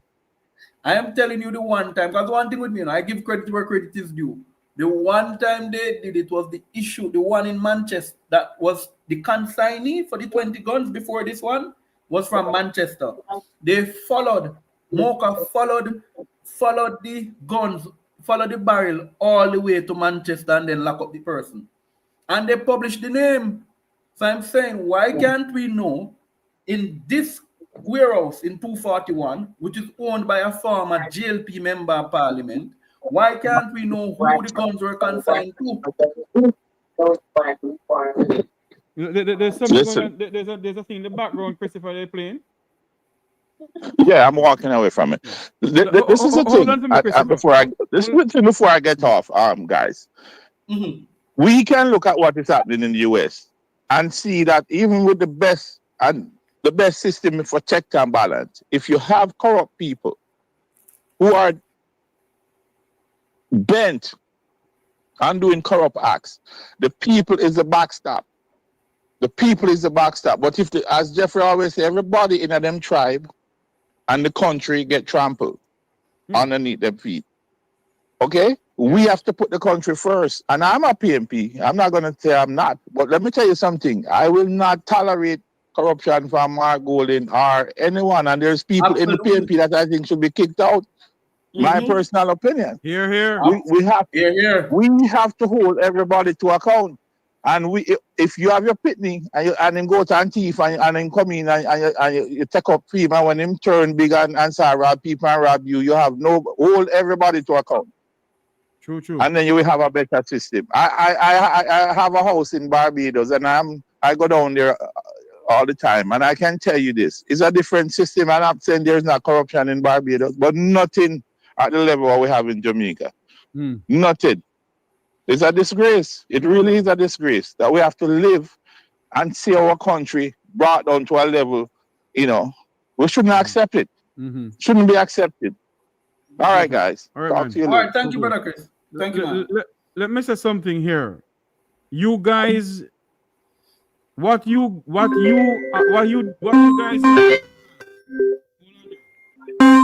hold on here for me, caller. Hold on for me. Mocha is not in the office of the Prime Minister. Turn off the thing in the background, please. Caller? Yes. Turn off the thing in the background. Hold on for me, please. Mocha is not in the office of the Prime Minister. I repeat again. Mocha is not in the office of the Prime Minister. Caller, welcome to the program. Go ahead. Yes. It's a very interesting time in our life as Jamaican people. Hold on there for me. Hold on for me. Hold on there for me. Yes. Hold on. Jeffrey, you take Mark Golden and the new PNP for fool. Oh, is that so? Jeffrey, do not engage some of these people. Please. I Go beg ahead, you sir. not to, because remember, 1 second, and before the caller go, 1 second, and let me say this. This is not a PNP platform. Even though I'm a comrade, Jeffrey has allowed me to express my views. This is not a JLP platform either. This is a platform to address issues, and we think outside of the political spectrum. Now, quickly, so allow the caller to come. What I'm saying, Jeffrey, do not engage these, because a lot of this now explains why we need civics in school. Thank you. If a man could think that the Prime Minister could come in tomorrow morning and say, lock up Jeffrey, then something must be wrong with us. Go ahead, caller. Yes. It's a very interesting time in our life as Jamaican people all over the world. But what I consider to be ethics still remain to be ethics. So an ethics commission don't necessarily have to be a governmental body. It can be a private institution designed after we have a certain amount of skullduggery in a system, and it is fully understood that the public money and the public funds and those funds that's supposed to maintain infrastructure in a country, it is not going towards what it was intended to procure in its stage of development. Whenever you start an institution to protect something, that remain to be the ethic part of it. It can always be revisited, and it can always be restructured, and it can always be changed, as long as the public opinion You remember the caller that say if 80% of us are good people and the other 20% are not sure, then the 80% have the majority. So that's what we have to carry now to the forefront of what was desired and designed to guide a particular institution. So you can always revisit, you can even create a new institution whenever the government is changed to protect the public. There's nobody, you don't even need the governor general to sign off that. You just need the public. Just like how we have a public demonstration the other day, it is what affects the public that is important. And if I put you to do a particular job and you're not doing the job as how the job's supposed to be carried out, then I have all rights to enter in what is called a vicarious liability. Okay? And the courts provide all of those provisions. Caller, you guys are wonderful. Caller, can I ask you You a guys question? are wonderful. Can I ask you a question, caller? Yes, my friend. You sound like a very older person than I am. My question You're a very to you, good person, Jeffrey. And what I want the people to understand about you, sorry, I don't mean to cut you. Your emotion that you express on the program is for the love of your people. You need not to worry about what people say. All you have to do, if they think you say something that they don't clearly understood, it is for you as an intelligent person to stop to just explain it to them. But Okay. our emotion is running very high. Okay, sir. Thank you. My question to you. Don't feel. Yes, sir. My question to you this morning is this: Jamaica has two political parties from Wapi kill Philip and Philip dead long time. From 70 odd years ago. Yes. And every third party that comes up in this country don't go anywhere. Yes. And people are saying that we're going to continue voting. If not now go on, we're not continue voting, just switching people all together, switching everybody together. The problem that we face in this country lies with the people of this country. Eh? Yes, sir. That is the reason why you vote. Because when you vote, it means you establish your constitutional provision that the country provide for you. So whenever there's something wrong in any institution, all you have to do is go to what we understand as an ethics commission. It could be in the ear. It don't have to be, as long as the people support it. And we have a new government. We can always go and change it. You see, we have a philosophy of the world that we think is clear. Mm-hmm. It is not clear because it's coming through what is called Greek mythology, Helioism, and Platonicism. All of these philosophy only can be revisited by philosophy. And the only philosophy we can use is reasoning and ethics, because it's at ethics we derive moral. And it's moral that procure the institution that the people can come out of poverty and suffering. So when Jamaica has a people that is coming out of what is called colonialism, and we still have certain amount of the colonialist children, because if you understand how Jamaica set up, everybody want to get their children inside of the institution. This is one thing you can use, because you pass on the substance of your flesh into your children. And if you look at the people who are surrounded, mostly in the Labour Party, we have a split in the country. If you look at it, you don't have to say it, but as a person who understands moral and understand the plantocracy and the history of Jamaica, you can see that Jamaica is divided on two sides. If a man can say this country belongs to him, this is my country, then what about the rest of people? What about the rest of people in that area? It's not their country either. So you have to understand what I'm saying. Yes, and Jamaica has been divided, sir, from 1962 until this blessed moment. It's longer than 1962. It is divided from, Ed Boy can tell you. Hold on for It is divided from, it's divided from slavery time, because all the position that the blacker people have in Jamaica is they had us to fight to get those positions. I agree.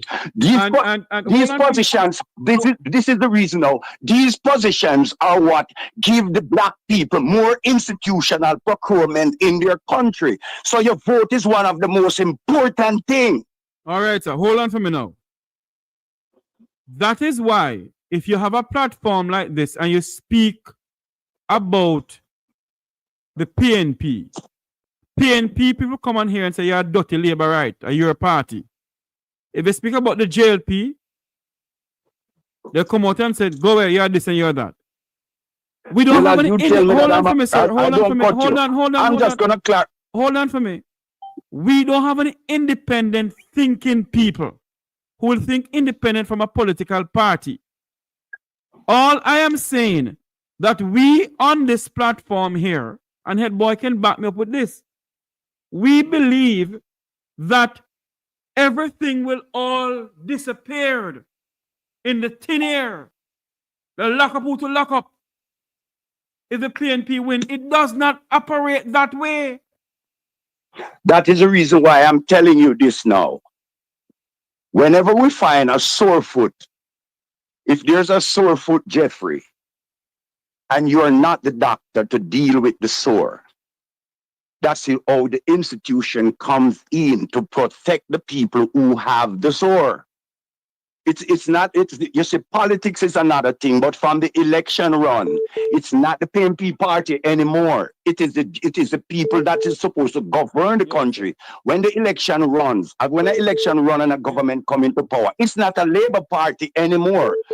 Until you become the opposition, you become an individual party. Yes. But when you become the government of the country, you're the government for every single soul. Yes. All right, sir. Thanks for calling. I'm going to call coming in. You see? Yes, and have a good day. Ed boy, have a good day, Ed boy. You really highlight a lot of good things where we have to appreciate people like you. Blessings, brother. Thank you. Yeah. Appreciate it. Take care, Jeffrey. Okay, bye-bye. All right, brother. Go ahead, Head Boy, because the person hung up. No, the person hung up.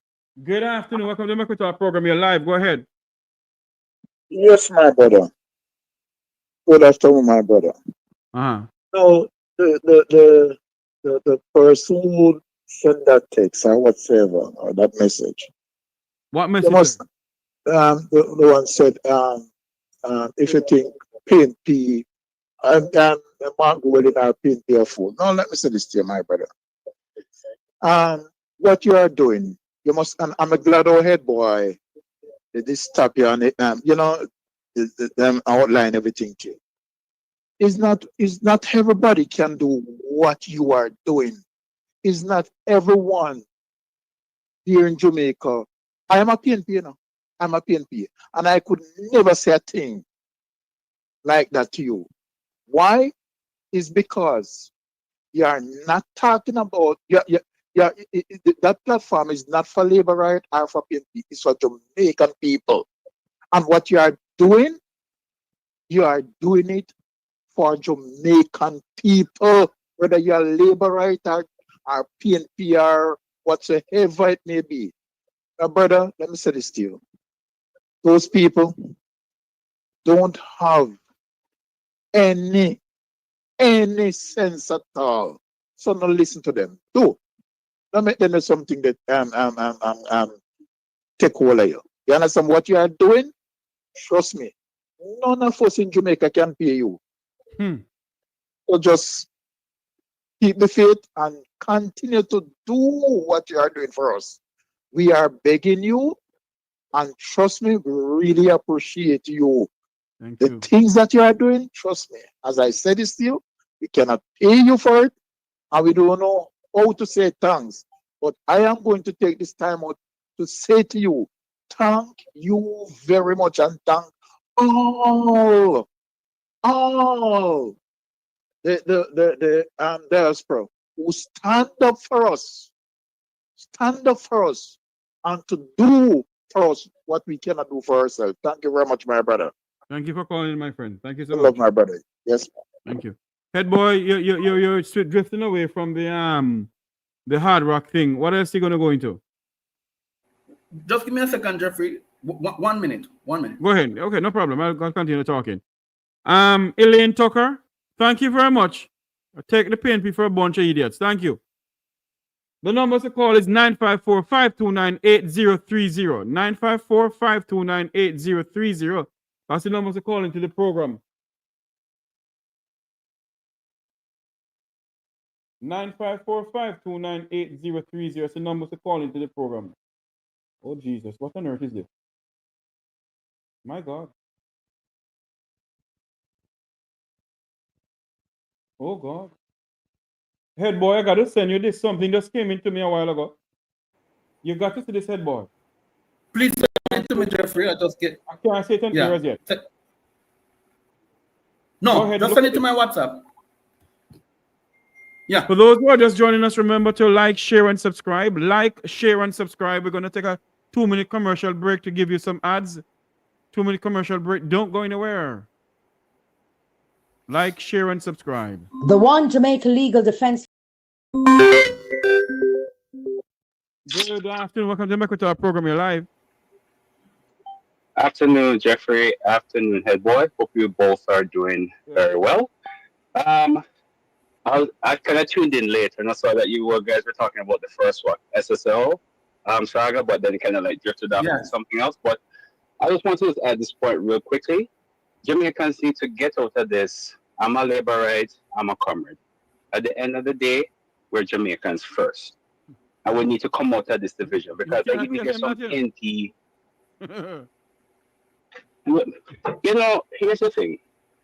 I love the fact that you and others, like I know Head Boy has, you know, that in my PNP right. and so forth. I'm from a, but you see what I respect with you is that you all love. But sir, Head Boy is an independent thinker, you know.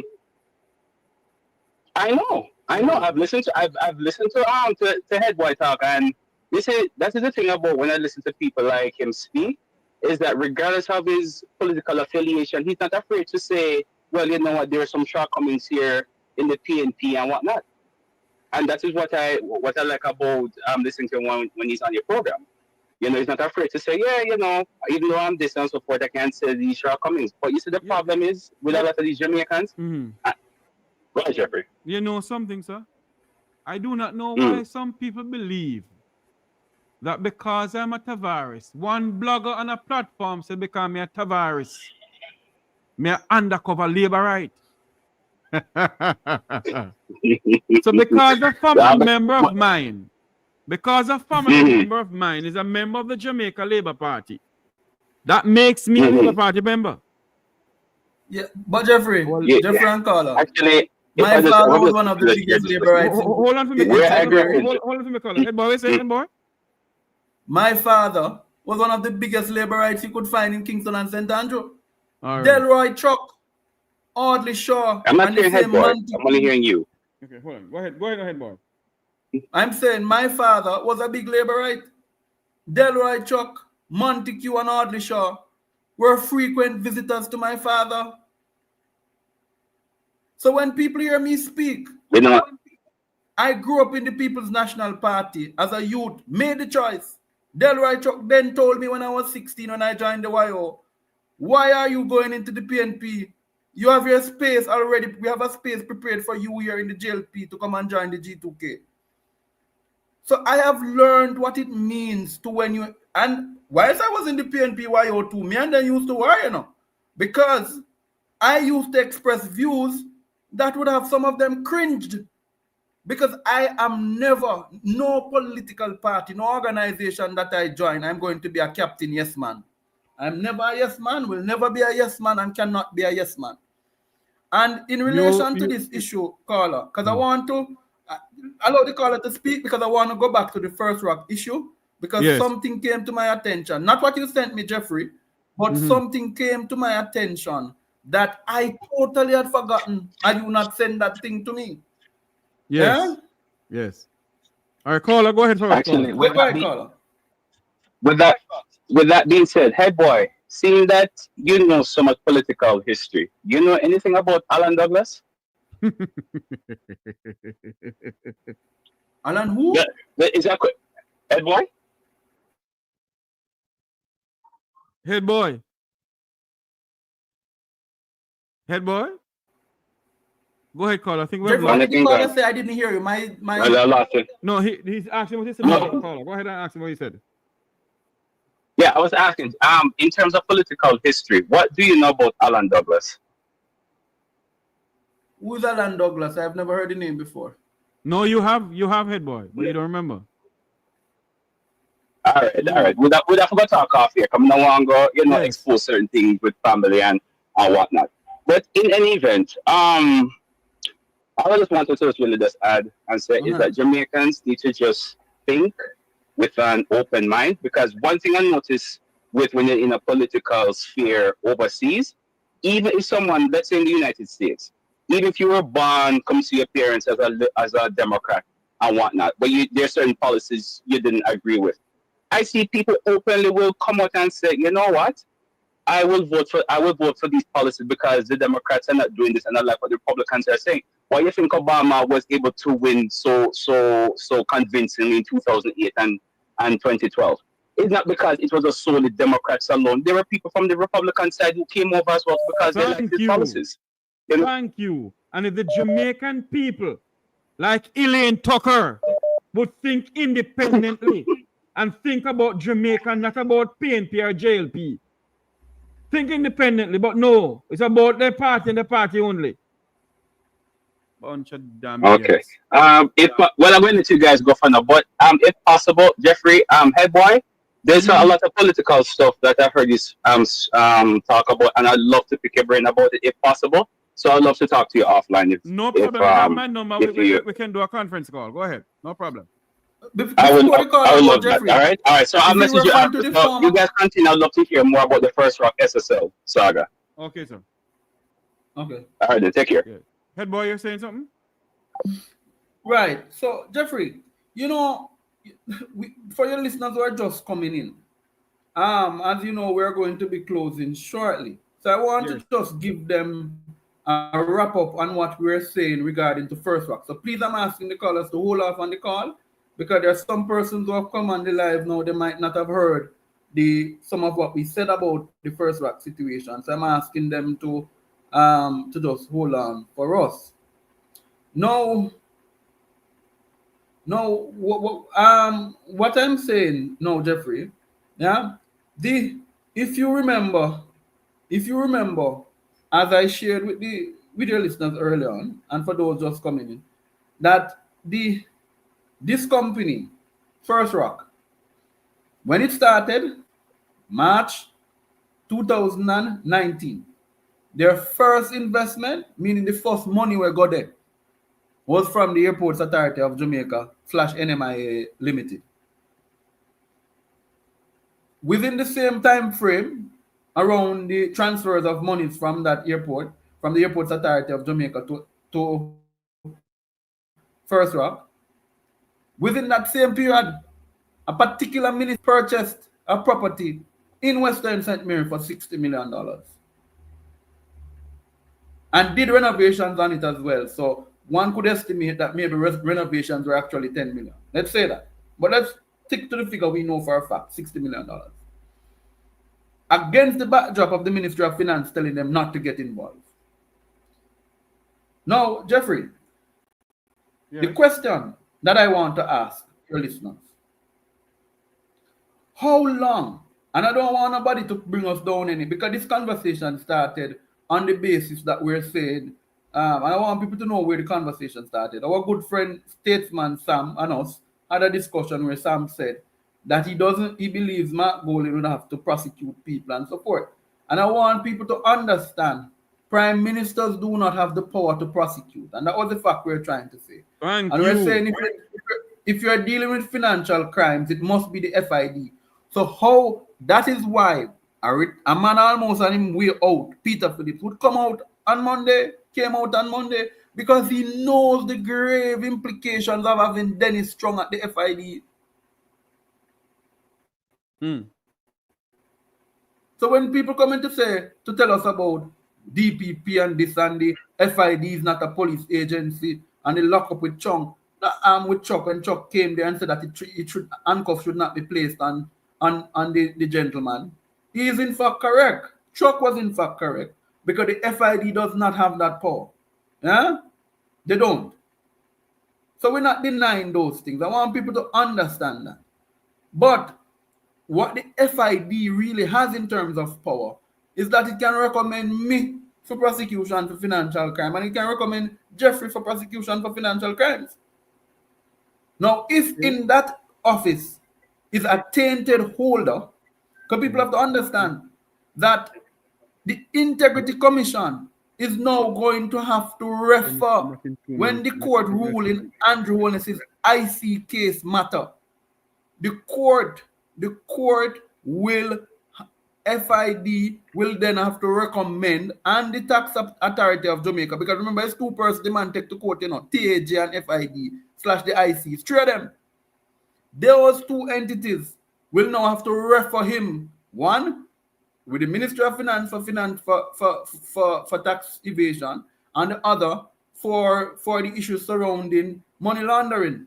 Mm-hmm. So how could you have somebody who is close to the man in the position for the next 5 years and expect when Mark Golding come in, this guy is going to preface an investigation on Andrew Holness? Let us not be fooled. For 2 years, they starved the FID of a director. Why are they now giving the FID a director? We had Justin Felice. We had Selvin A. Great, respectable men. So what Andrew Holness is doing is setting up himself. So if Mark Golding goes there, he will not be able to have anything done on Andrew Holness in terms of investigations and so forth, because the ultimate gathering and recommendation, the police do the gathering, but the ultimate recommendation for prosecution comes from the FID to the DPP. You know something, head boy. You know something, head boy. I wish our people could just understand something. Jamaica's constitution does not make up as how the American Constitution make up. The Prime Minister of Jamaica has no power to the FID. None. None whatsoever. And until we can understand that, we're trying to show you people. We're not trying to be no damn PNP or JLP. We're trying to educate you people about something. If Mr. Mark Golding, and I wish he become Prime Minister, yes, he does not have the ultimate power to call the FID and say XQYZ. And that's what we must understand.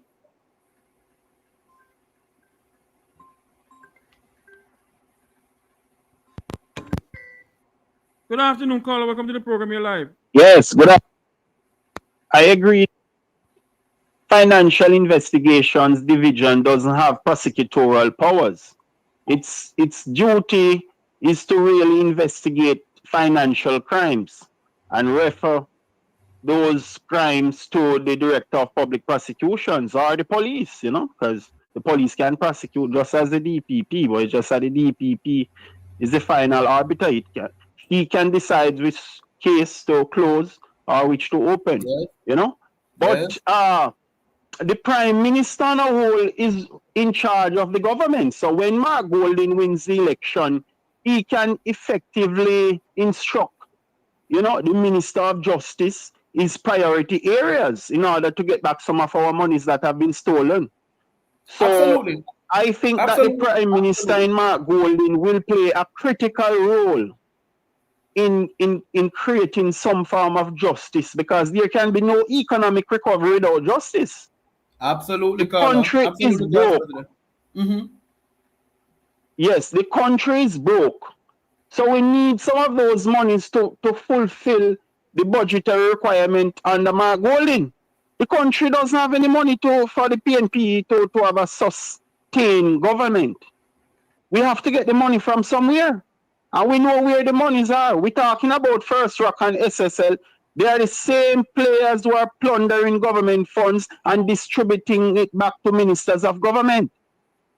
Because I saw when First Rock was being enlisted on the Jamaica Stock Exchange, I saw a particular minister who brought them there, and it was a big celebratory thing. Right? Ed Boy pointed out that the massive investment they got initially was from the Airports Authority of Jamaica. No, the board of Airports Authority of Jamaica had to resign because they did something illegal. So the basis on which First Rock started to flourish was based on fraud and corruption. And I am telling you that these monies are going in a particular direction, and the Prime Minister knows about what is going on, and a certain minister is giving full support to them. And let me tell you something. It's better we talk about First Rock rather than waiting until everything collapses.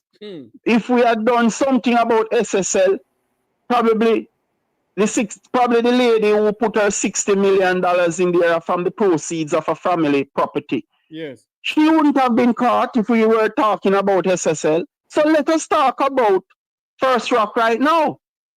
Julian Robinson should never have apologized to First Rock, because the entire group is tainted. It's not only about Abani. Yes. So I'm saying to you, man, so the crimes that these guys are committing, you know, are treasonous, because they are depriving the hospitals of medicine and equipment. They are depriving our students from getting proper education. They are sucking the blood out of our bodies. We can't survive under these guys. And whether or not Dennis Strong, look here, you're saying that the Prime Minister or the government cannot do anything about Dennis Strong. I disagree with that, because even in America, the president decides who he wants to appoint in critical areas. And the Minister of Justice and the Finance Minister, they are appointed by the Prime Minister. And the Dennis Strong will be answerable to the Minister of Finance. So the first thing I would do with a guy like Dennis Strong is to check if he had done anything to protect the Prime Minister or any of the illicit aid or any Chinese businessmen or whosoever, right? And if we find him culpable of trying to obstruct justice or to conspire in money laundering, he would be arrested and charged and taken off the job. So with a change of government, it will be sufficiently powerful to remove him from that position. As a matter of fact, Dennis Strong not going to continue under PNP administration. He will dutifully absolve himself from that role. He's not going to continue under a new government. The opposition orchestrated a demonstration against him, and the country is critical of his appointment, so he will not continue. I don't know if he's telling himself that Andrew Wilness will win a third term, just as Usain Bolt taking up an ambassadorial position as global tourism ambassador. You know, that is what Class President is telling himself. Yes, probably he's telling himself that Andrew Wilness will win, because why would he put his career on the line like that for Andrew Wilness? I know in the demonstration that happened. I mean, you can't draw the eye of the opposition like that, and they are the next party to form the government, and he's taking that risk. I personally believe, call on head boy, that the People's National Party should be out there all now demonstrating. Yeah. Dennis Strong will be removed from that position very soon. He's not going to occupy it too long. But I am saying you need a serious government in the PNP, because Andrew Holness must be taken in custody. Brother, the destruction that the man has caused to Jamaica, you know, is no longer the Jamaica that we used to enjoy. Every crevices and corner is dry. That's the true. Financial institutions are telling you the amount of monies that they have lost. Look at Jamaica Broilers. Hold on for me, caller. Head boy, I want to say something to you. Go ahead, head boy. Right. Class President, there was a question I wanted to Yes, ask. sir. Because I know you would know. In the new salary scales that were issued the other day, wasn't the head of FDI, the FID salary scale, wasn't the individual salary lifted higher? I don't know. I haven't seen the salary. Well, why I asked the question?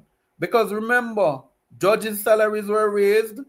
So the fact is, if the police, even the police commissioner was offered more money in the adjustment of salaries for public servants.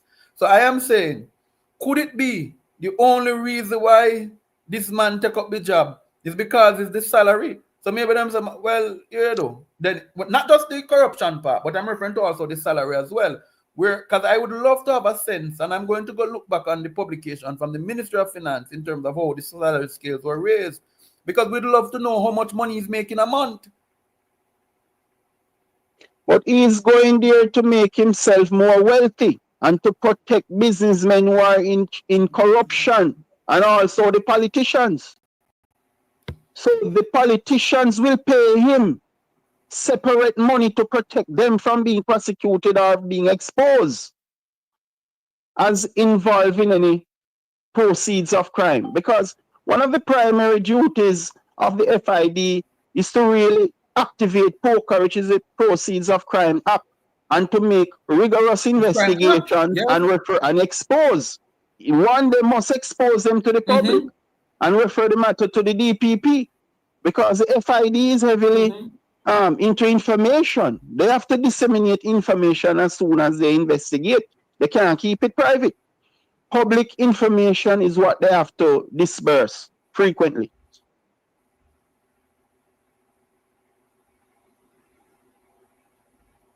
Yep. Absolutely. Jeffrey, your mic is muted. You hear me? I am hearing you. Yes, I'm saying if the People's National Party should gain state power tomorrow morning, whenever this man called the election, change the director of public prosecution, do you believe that when the director of public prosecution say that Tom Jones must be prosecuted for crime against X, Q, Y, Z and whatever, you believe that that will ever happen in Jamaica's history? You believe, hold on for me, do you believe that that the PNP will go after, say, Andrew Holness for illicit enrichment and all those things? They think that will happen? Yes, they have to go for the money because the country is broke. Andrew Holness got the country money. Hold on, caller. What I'm asking you, do you believe that they will do so?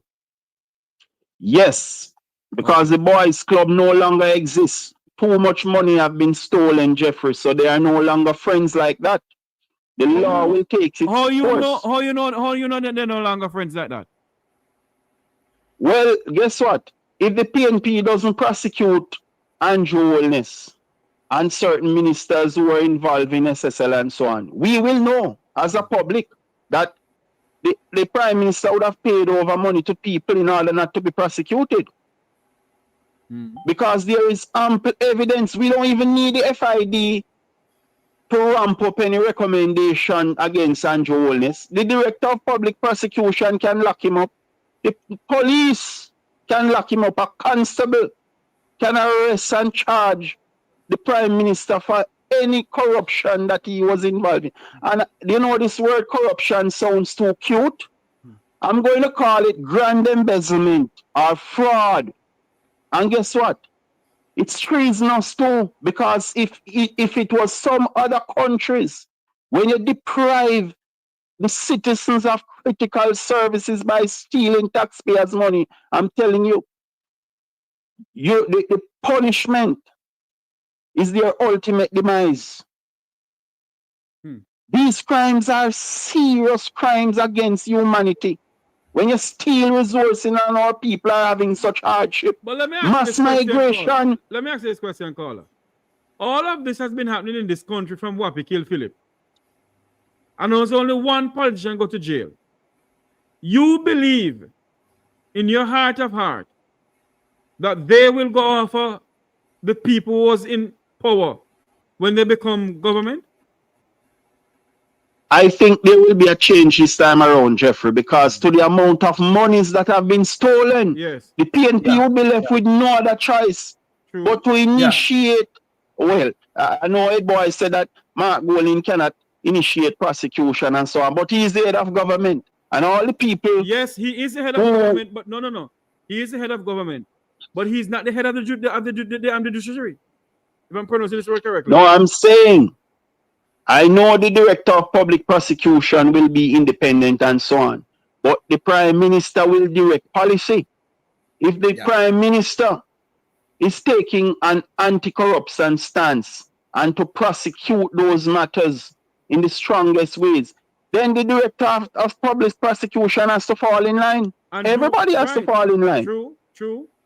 No, I So totally. I'm saying, Class President, that Mark Golding has promised us to ensure that justice takes its course, and I believe that there will be a change this time, Jeffrey.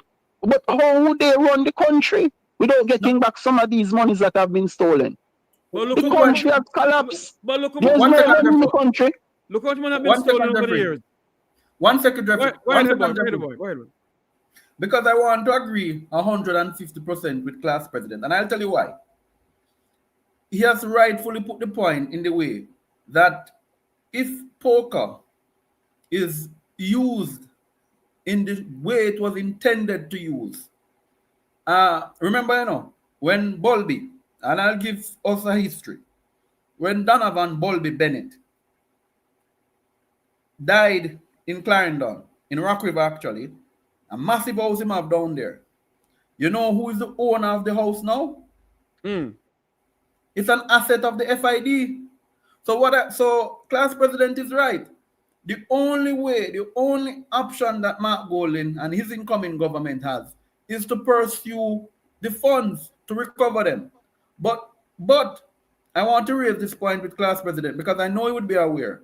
You remember there's a name in Ghana called Azadeen Mohammed, or the Mohammeds. Yes. The United States of America, through the Magnitsky Act, which, and by the way, I'm encouraging persons to go, Jeffrey knows the page, to go on the page and change.org. Change.org and sign for the Magnitsky Act petition. What they did in Ghana, the Mohammeds were very close to the Venezuelan government. Yes? Even though I don't agree with the action, Class President. But what they did, they used the Magnitsky Act to say the father of Azadeen Mohammed cannot in any way participate in the oil industry because they were able to show how funds from Venezuela, which belong to the people of Venezuela, was being sent to Mr. Mohammed. What the point am I making? That the very same Magnitsky Act, we can use it to recover a lot of those funds which were taken away from the state. And that is why, hold on your head, boy. That is why Mr. Rattigan has been saying to people, go over to change.org, sign the Magnitsky Act. You don't have to donate anything over there. Just go over there and sign. Disregard the whole donation thing. The only way we can get anybody who has been involved in the public kitty in Jamaica to be locked up is through the Magnitsky Act. And I keep on saying this, that if they do get locked up in Jamaica, if the government is going to come in and lock them up in Jamaica, we have to still do something from our end. Signing the Magnitsky Act is what we need to do. When we sign that, nobody knows how you sign it. Nothing will go back to the Jamaican government or the American government. Sign it. Look here, man. You see, First Rock, look at that company and apply additional scrutiny, because in the days ahead, we will hear about another SSL. That company has collapsed, and I'm telling you, a lot of money is gone. It's the same thing like SSL. The same players. Just look at it at the days ahead, what will happen. Because I heard that persons who have invested in it on the Jamaica Stock Exchange, I hear that they can't get their dividends. Are you hearing the same thing, Jeffrey? A little bit. I heard somebody call me a couple of days ago about it, and I was like, what? Yeah. Jamaica is in problem. Right? But we know those companies are not just like SSL. It wasn't a collapse. It is funds that were stolen. with the help of politicians, because politicians give the protection that police cannot lock up these businessmen who are stealing funds from private investors and from government agencies. But I'm telling you, man, the players in First Rock, they are extremely wealthy, and until now, they are unable to give an account of the monies that 3 government entities have pumped in their institution. At one point, Bruce Golding was chairman. Then he said he was no longer chairman and turned himself into a consultant. So is Bruce Golding still getting a salary as consultant from First Rock? And what experience does Bruce Golding has in such companies' operations? This guy has been placed on several boards by the Prime Minister, you know. And one of the managers of SSL went into First Rock after SSL was about to collapse. Same set of guys moving billions of dollars while our people suffer. People can't even afford to brush their teeth anymore. Listerine and toothpaste are beyond their reach. The hardship that I'm seeing in Jamaica, I know is not as a result of any recession. It's the politicians who are stealing public funds and buying mansions in Norbrook, Cherry Gardens, and Beverly Hills, and they even moved down to Miami Bay now in St. Ann. And not only that, sir, they're buying mansions in South Florida. Oh, they have a lot. Most of them have 2 and 3 properties in Florida. You know, and they are able to send their children to good universities and colleges while UWI becomes a ghost town. I remember you could look. Hold on for me, caller, hold on for me. Headboy, I want to say something.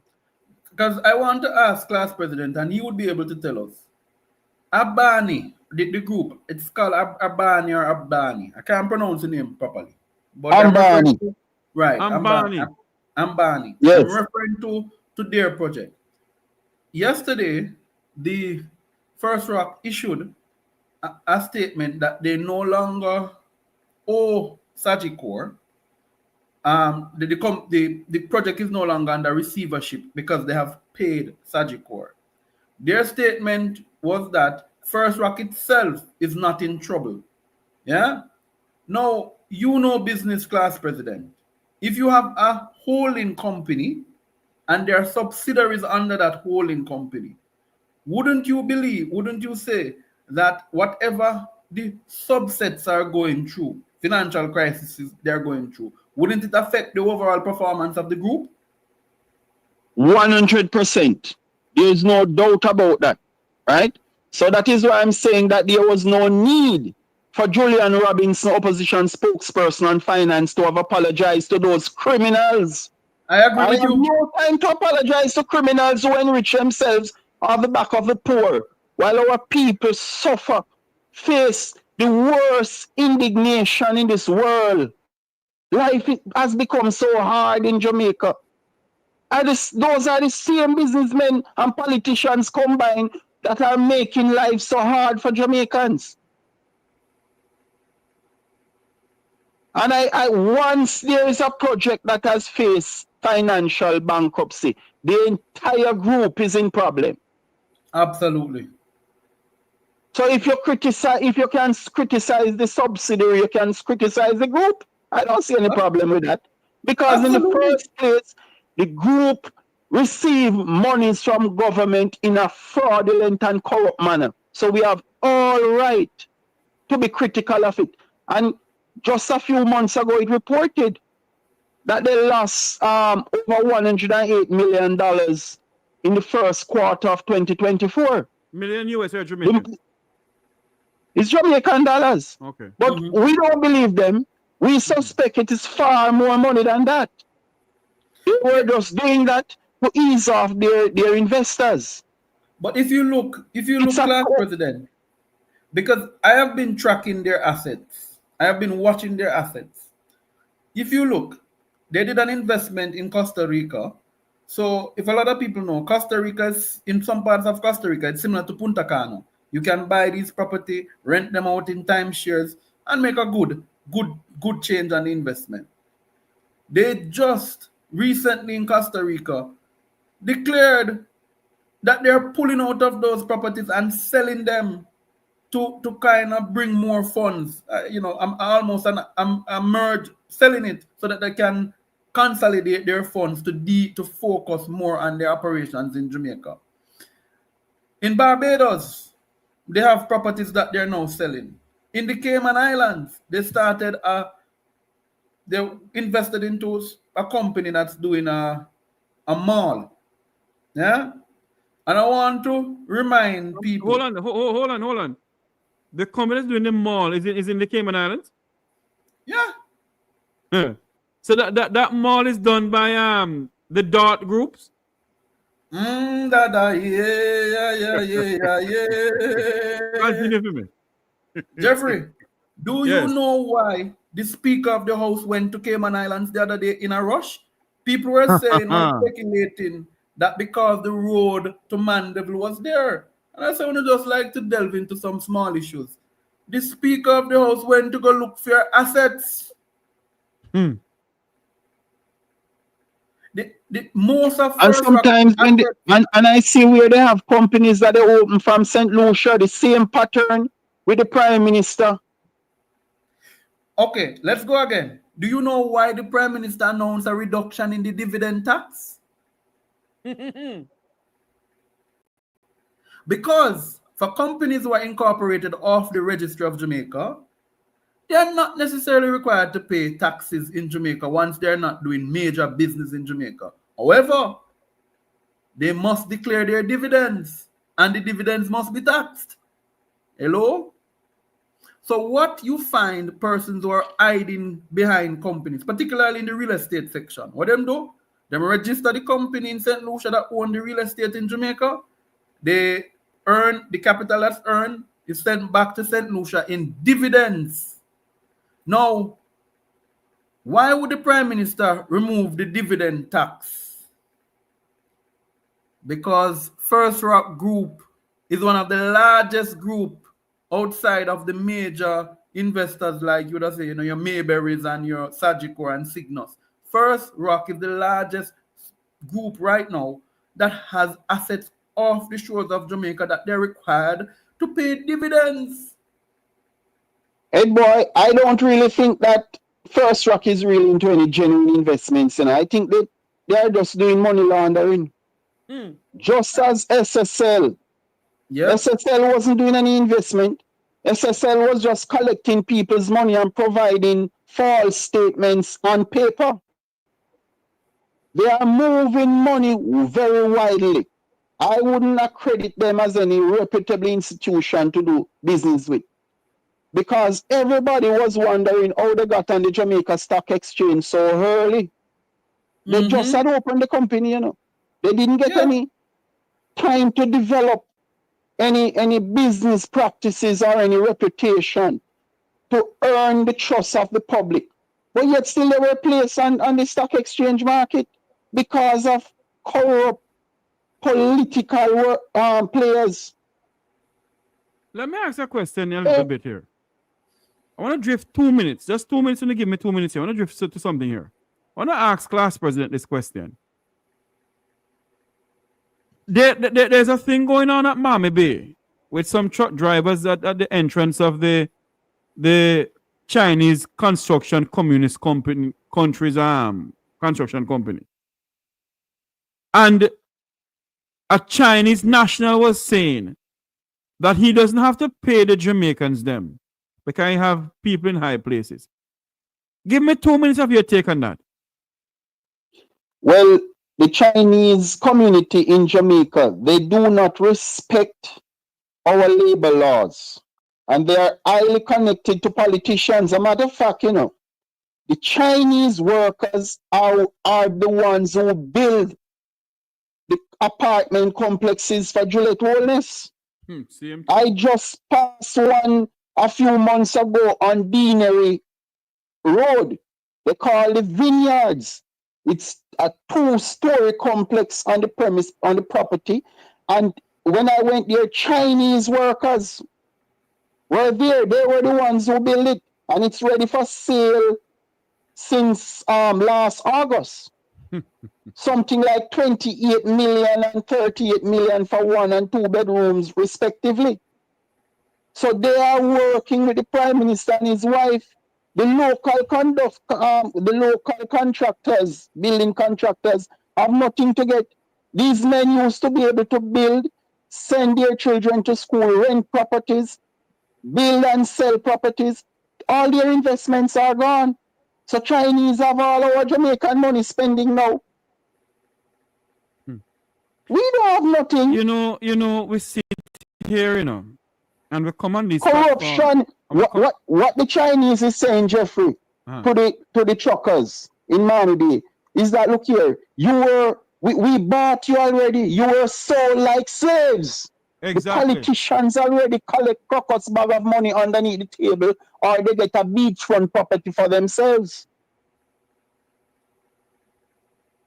That is what is happening. Our people are sold just as the owners of the hotels who operate business in Jamaica. The politicians have sold out the workers. Big time, lock, stock, and barrel.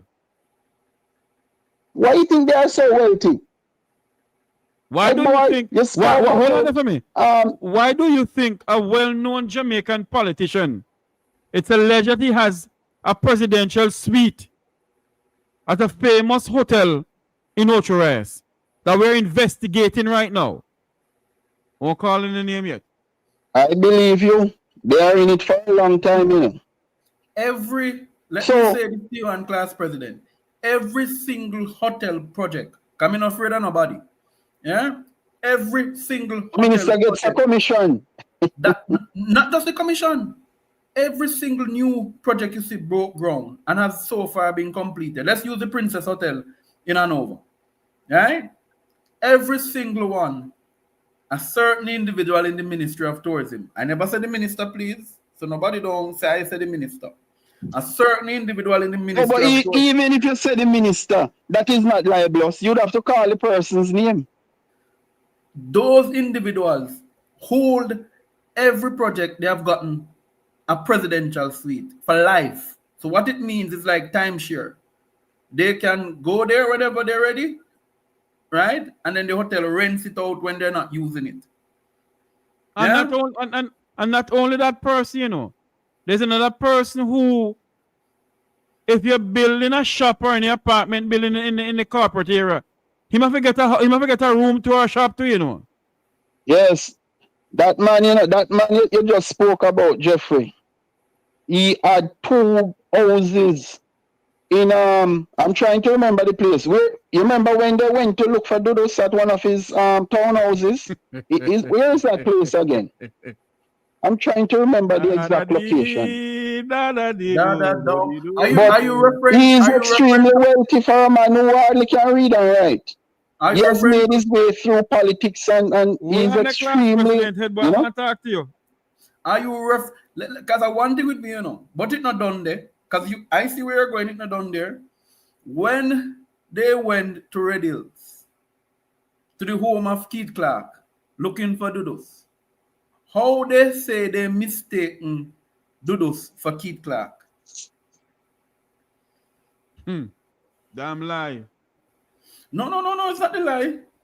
Keith Clark was the accountant of Dudus. I say no further than this. Keith Clark what? Repeat what I said, but he was what? He was the accountant for Dudus. There's also a rumor that is alleged, and that is why the shower posse never wanted Dudus as the head of the shower posse, because they said Dudus was not Jim Brown's child. Dudus went to Arden. He was treated well by both the People's National Party and the JLP. He was welcome into certain parts of uptown Kingston. Why was that so? Why would the police mistake Dudus? Does have a slight resemblance of Keith Clark, if you look good. Why would they mistake Keith Clark, Dudus for Keith Clark for Dudus?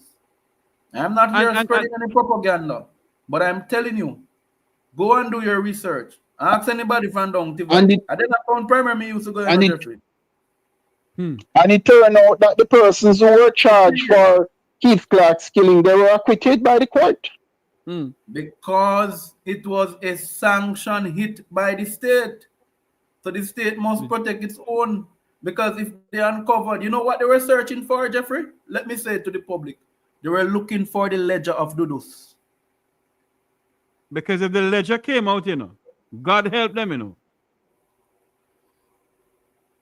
All his But back to payments. back to Dennis Chung, who is Yes, now sir. Chief Technical Director of the Financial Investigations Division. I don't think it's only the salary he's going there for. I think he's going there to make himself an extremely wealthy man. It's not only about Andrew. You have rich businessmen who are doing money laundering in Jamaica, and you have the Chinese connection because the Chinese don't really like to use banks either. So it's not only the Prime Minister he's going there to protect. He has to deal with the Chinese community who are handling billions and billions of dollars from our poor economy. And based on the record he has at the Jamaica Urban Transit Company and the National Solid Waste Management Authority, he is so inclined to make himself a better man.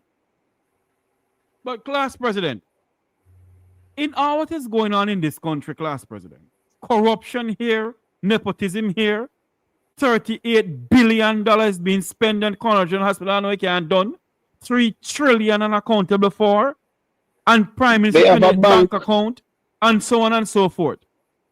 Do you think this country is gonna get any leverage in the sense of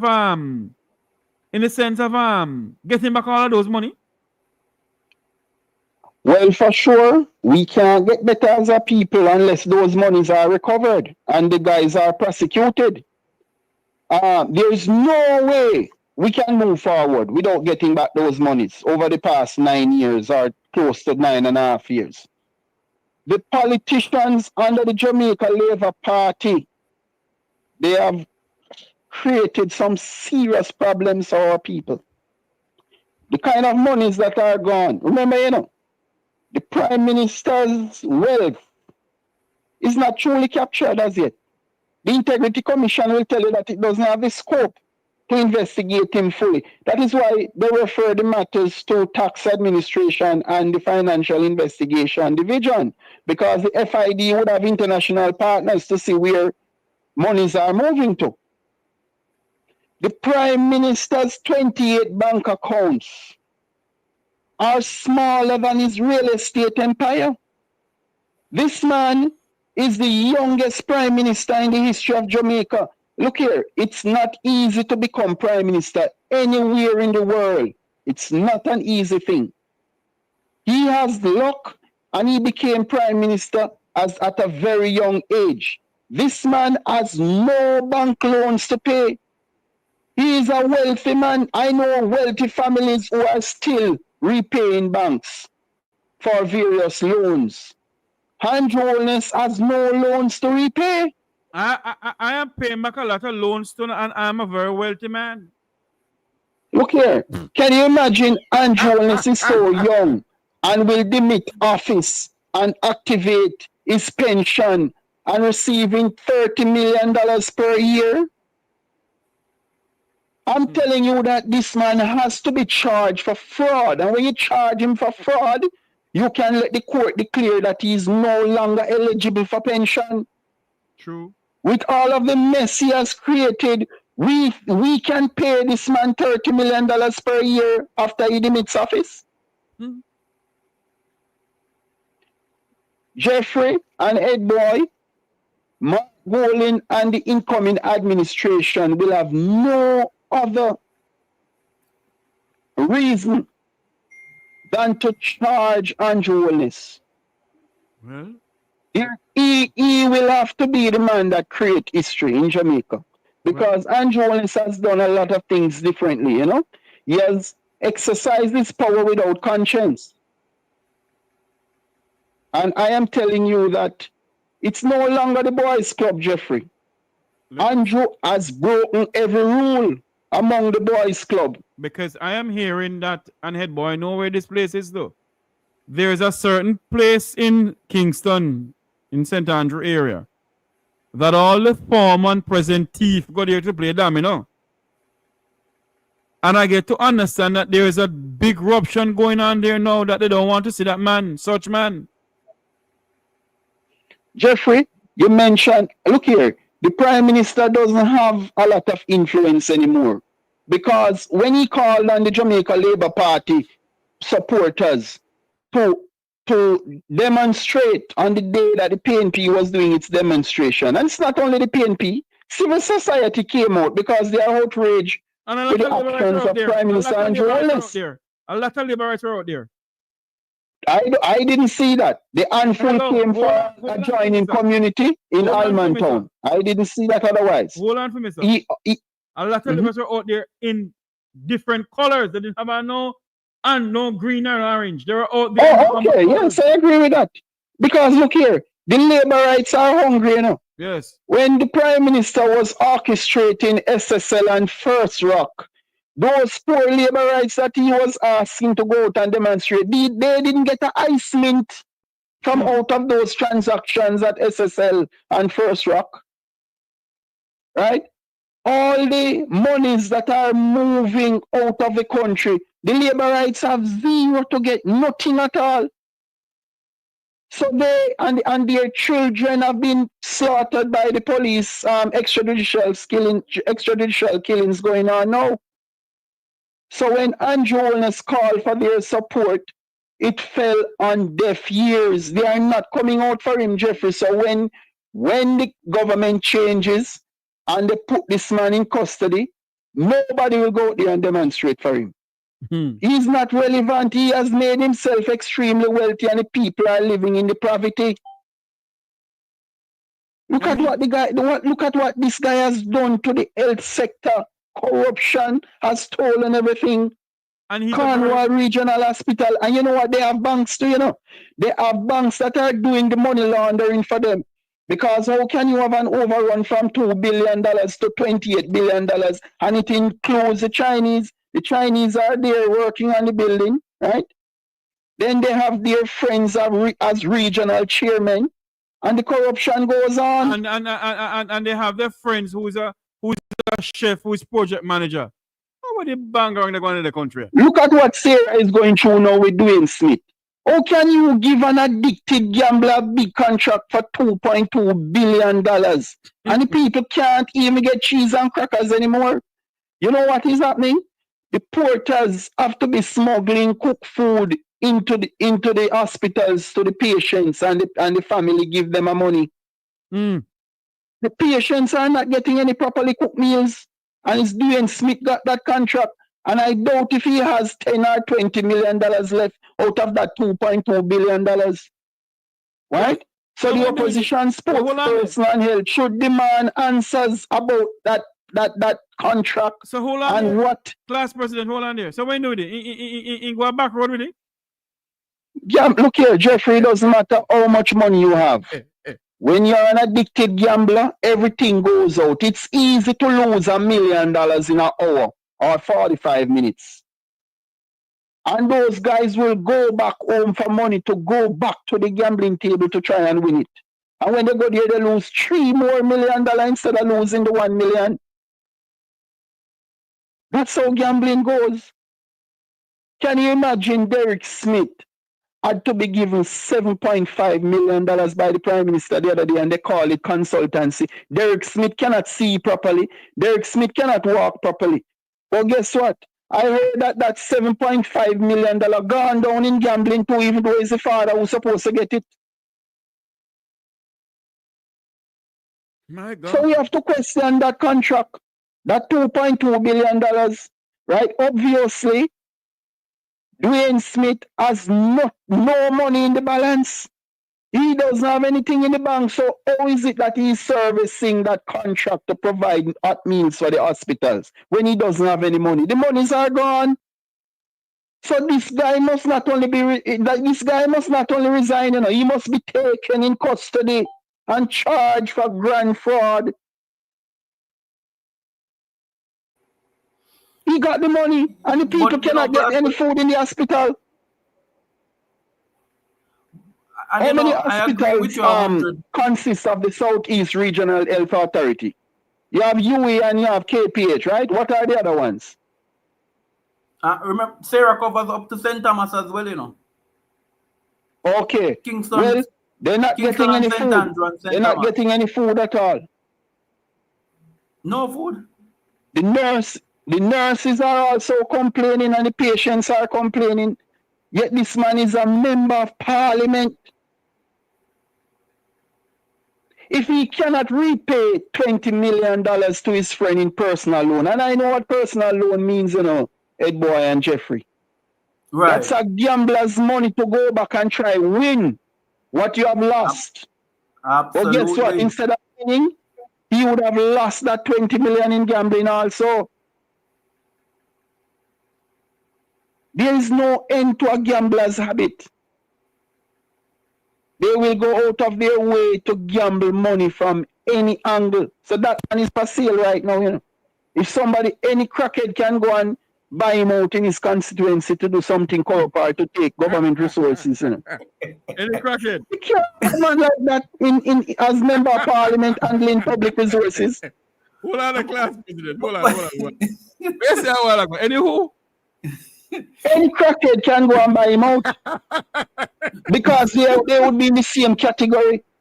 A matter of fact, a gambler, you see, an addicted gambler is worse than a crackhead. Yep. They would sell anything. Hold on. For those who are just joining us, welcome to the Make We Talk program. We're having a conversation with class president and head boy. It's a privilege to have both of them on the platform this evening, this afternoon. It is now 2:08 in Jamaica. Remember to like, share, and subscribe. Just don't come over here and sit down and listen. Subscribe to the channel. Subscribe to the channel, please. Go ahead for me, class president. So we want to know when Dwayne Smith's contract will be revoked, because obviously he would have breached that contract with Sarah because he is not fulfilling his end of the bargain. Absolutely. And what steps will be made to recover such amount of government money? But class president, who will be the new supplier? Those things have to be worked out. But so far, Dwayne Smith is not providing any meals. Hold on. But class president, go ahead, boy. Let us look at this. When Mr. Smith got the contract, was he still a councillor in the Kingston and St. Andrew Municipal Corporation? Yes.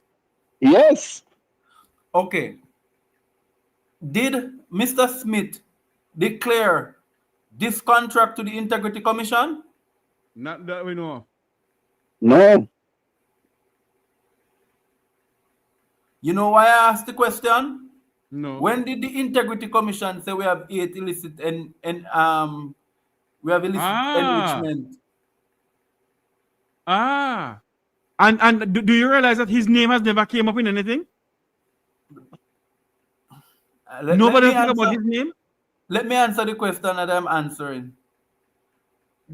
Class president, you will be able to tell me, does Mr. outside of catering, does Mr. Smith offer security services too? I am not sure, but you know, he got Sean Azan to lend him 20 million plus. So obviously he was wielding influence and power under his father, who was Minister of National Security. Other than that, you could never get $1 to borrow from those guys, I can tell you. I'll suggest to you and Jeffrey that that Mr. Smith also has a security company, and that security company has been receiving contracts from the same Sarah.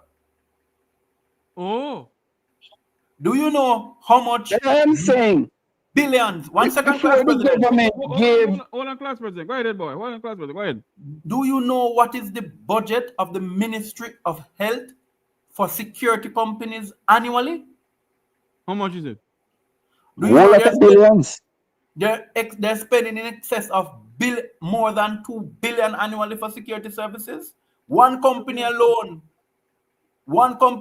in Portland earns somewhere between 60 to 70 million a year from the Ministry of Health, from NERA actually, for security services in Port Antonio. Add it up across the country and you will see. So we need to ask the question, because remember, it's Nationwide said, it's not me say so. Nationwide said yesterday in its revealing revelations of the documents, it says Mr. Dwayne Smith has also security services as well. There's a business that's for security services. And it would be interesting to know. These guys are... Go ahead, class president. Yes.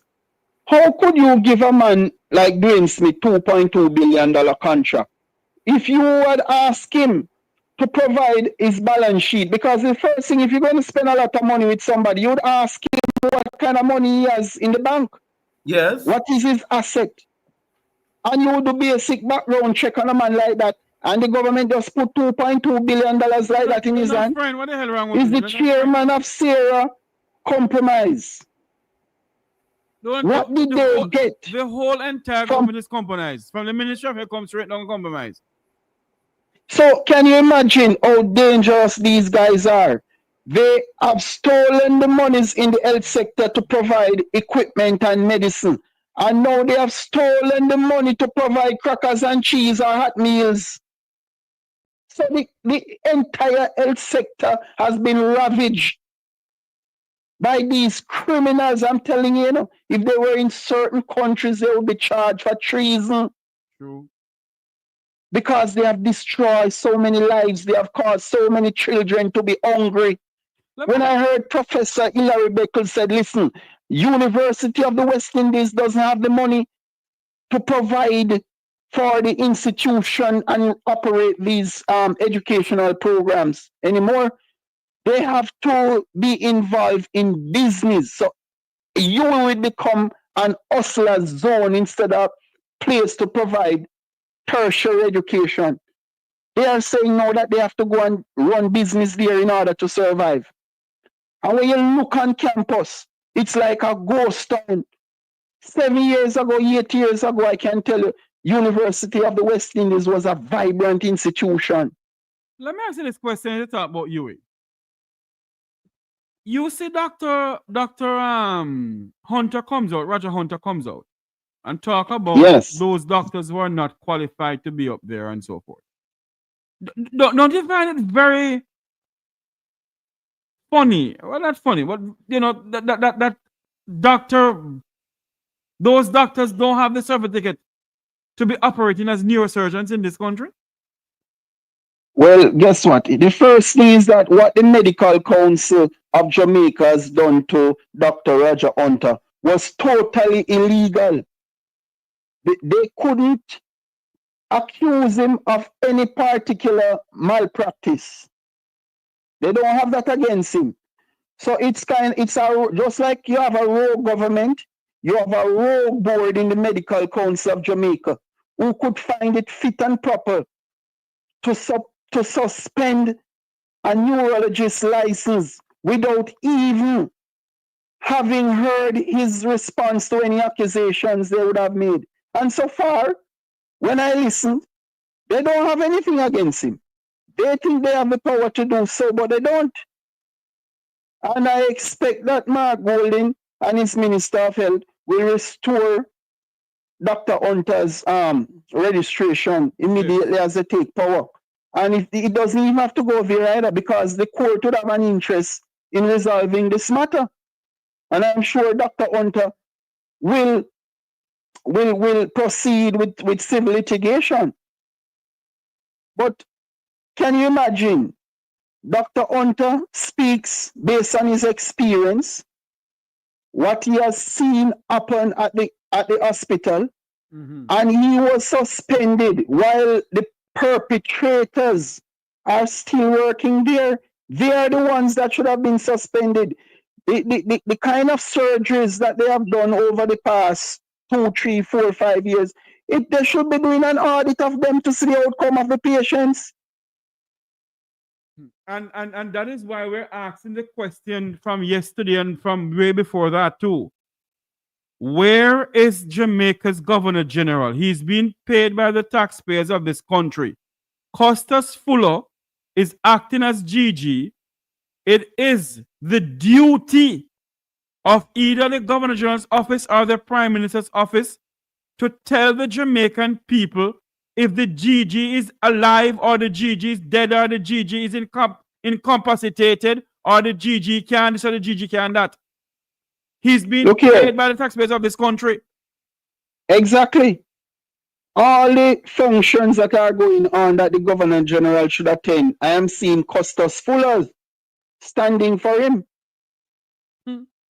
Right? Dr. Kingsley Chin, who was indicted in Massachusetts, is a best friend and business partner of Dr. Carl Bruce. Now, I am asking the State Department to expand its investigation in terms of the business transactions that were done between Dr. Kingsley Chin and Dr. Carl Bruce. Is Pioneer Frontier, owned by Dr. Chin, did any business with MedTech in Jamaica? And to the extent that any fraud was committed, because if it was done, then Dr. Carl Bruce can be extradited to the US. Look here, the guy, Dr. Kingsley Chin, made fraudulent claims to Medicaid and Medicare, and he asks other neurosurgeons to fill prescriptions based on fraud. And this man is a best friend of Dr. Carl Bruce. He will be sentenced on August 6 coming. But head boy and class president, what I don't understand though, how is it that Jamaica's Medical Council allow this man to be working if he doesn't have the proper documentation? What is going on? And even this morning, I got a call this morning from some people who are saying to me that there are Indian doctors working in Jamaica who are not qualified to be working as doctors. If they come to the United States to work, they have to go back over and do the state board all over again. My question this afternoon here is: the Jamaican people seeing some 2x4 fly by night, pitch by day so-called doctors? A matter of fact, separate and apart from what Dr. Roger Hunter said of the same neurosurgeon or so-called neurosurgeon, we have seen a lot of butt surgeries at UWI over the past 6, 7, 8, 9 years. Yes. And families have been crying out for a long time. So everything that Dr. Hunter is saying is in line with reality. We always hear that UWI was used as a practicing institution, right? And they practice on people's lives. Listen to me. I'm not afraid to call it. I've been saying it for years. University of West Indies Hospital is a guinea pig hospital. It's a guinea pig. And they have pushed up those same persons within one group of hike the price of medical supplies. Right? They get these things overseas cheap and then sold it for 1,000% higher. Can you imagine buying used drill to do medical surgery? Why don't buy a new one? And you hear nothing in all the press conferences that they have with this giggling minister of misinformation and twiddly dumb Minister of Education. She says nothing about this thing. You have doctors working in Jamaica doesn't have the qualification to be working. And if that is not true, come out and debunk it and say, look here, what Dr. Hunter is saying is lie. Until nobody comes and says nothing about it. And these are the people asking for a third term in this country. The Jamaican must wake up. Go ahead for me, sir. We're going to cut the program in a couple minutes. Go ahead. Jeffrey and Ed Boy, the kind of poverty that is happening in Jamaica now, it's not normal. It's synonymous with 80. The only difference between Jamaica and Haiti is that Jamaicans are long-suffering and patient, but Haitians take the streets and they do riots, civil unrest. How long can our people take it? Look, the Prime Minister should have called the election. The guy is insisting on not calling the election. He's making fresh appointments when the electoral cycle has closed. You know something, class president?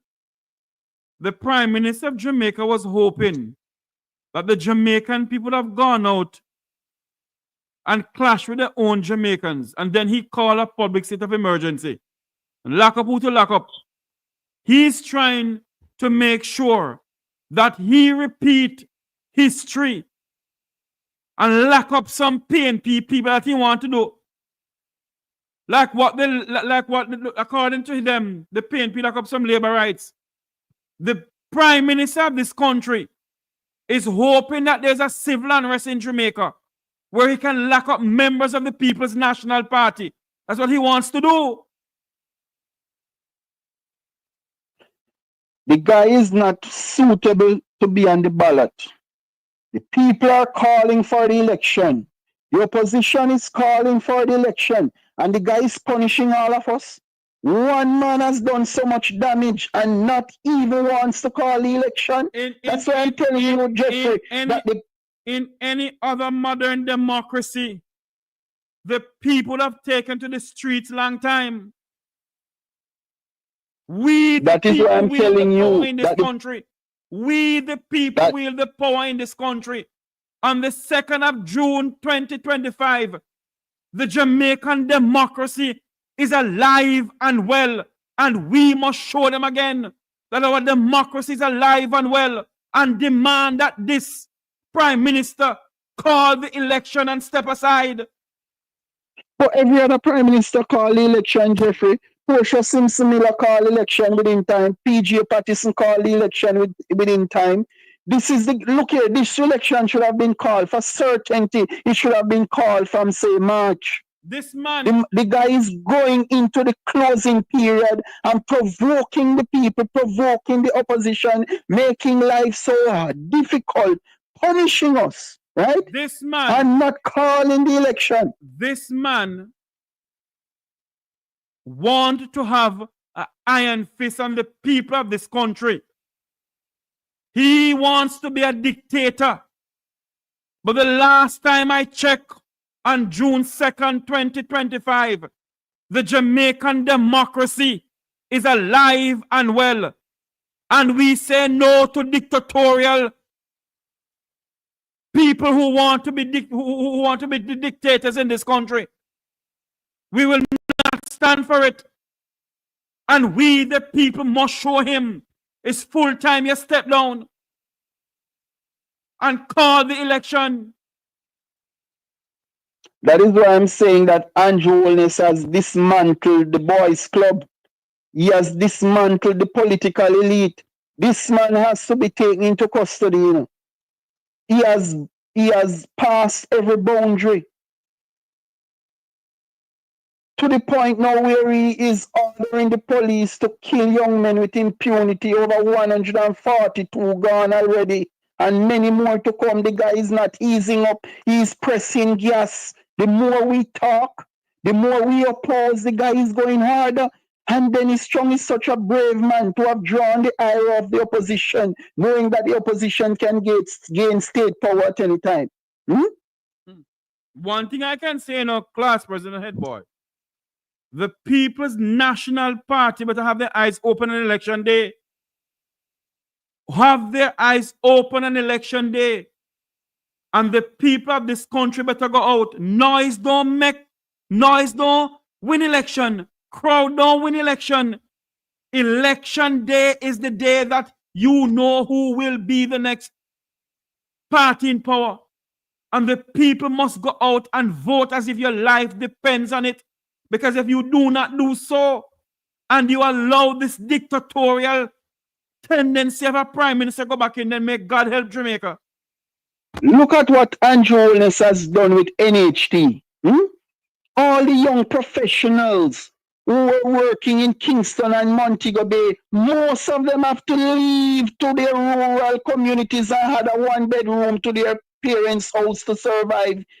Jeffrey, which young professional can be paying $200,000 per month for rent in order to live a dignified and secure life? Dear God Almighty. It's unaffordable. NHT had all the billions, countless, that could have plugged those gaps, and instead politicians have passed on monies from NHT to SSL, and they pass it through the consolidated fund and right into their pockets.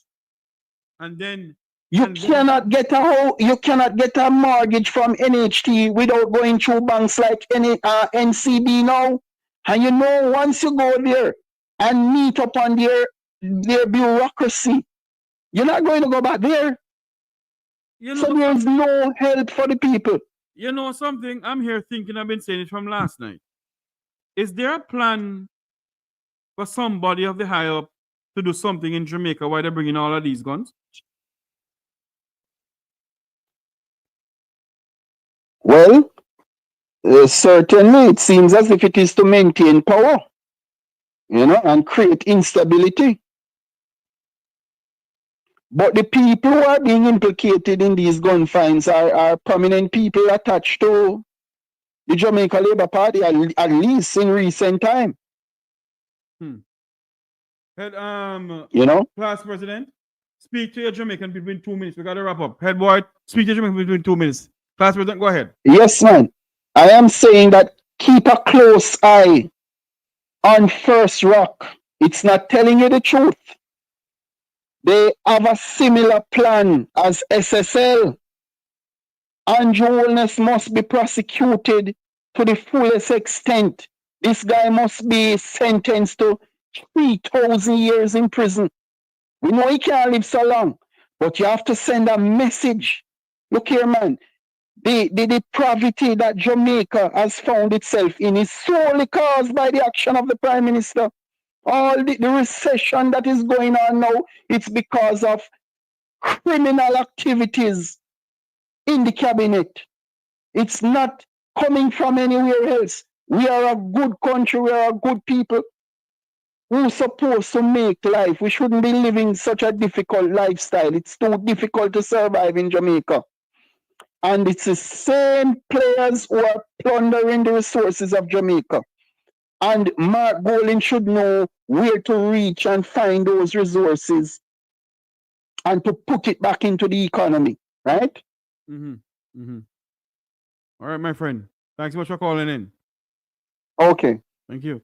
Head boy. Head boy. Looks like head boy. Hey, brother, I'm here with you. Yes, man. Give us 2 minutes and wrap up.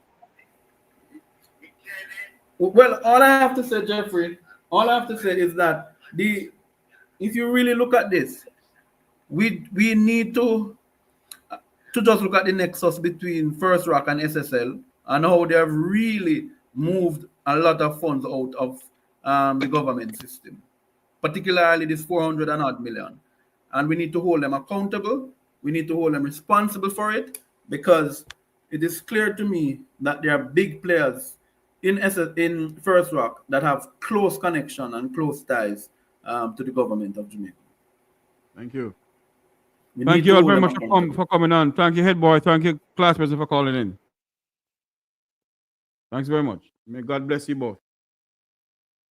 The One Jamaica Legal Defense Foundation and its global supporters cordially invite Jamaicans abroad and abroad to its inaugural reconnection on June 21st, 2025 at the Ranny Williams Entertainment Center in Kingston, Jamaica. Bring your entire family for a day of food, fun, entertainment, and information. Get an understanding of the Constitution and the skills necessary to exercise your rights and your civic responsibilities as Jamaican citizens. You can't afford to miss this inaugural reconnection rally, June 21st in Kingston. Tune in for further information and updates to Reason with Radigan on YouTube and reggaeglobalradio.com, Saturdays at 3 p.m. New York time and at 2 p.m. in Jamaica. See for yourself. Remember to go over to the One Legal Jamaica Defense Fund website and donate. We truly need your help in having this rally in Jamaica. I want to say thank you all very much for coming on. Thank you all for being a part of this program. Thank you all very, very much. Thanks to Headboy for his presentation on First Rock. Thanks for all the callers. Thanks to all those who in the chat room who keep the chat room alive. Thanks for your criticism. Thank you very much. May God bless you. May God bless our island home, Jamaica land we love. Have a great afternoon, everyone. See you all back here this evening when we come to you again with an exciting episode of the Make We Talk program. Have a great afternoon. And we are marching on to progress. Oh, we are marching on to progress. Oh, we care not what whenever I say and what they say we are.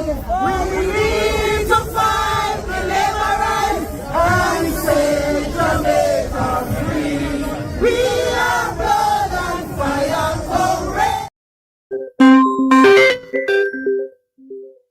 Good afternoon. Welcome to Make It Talk program. You're live.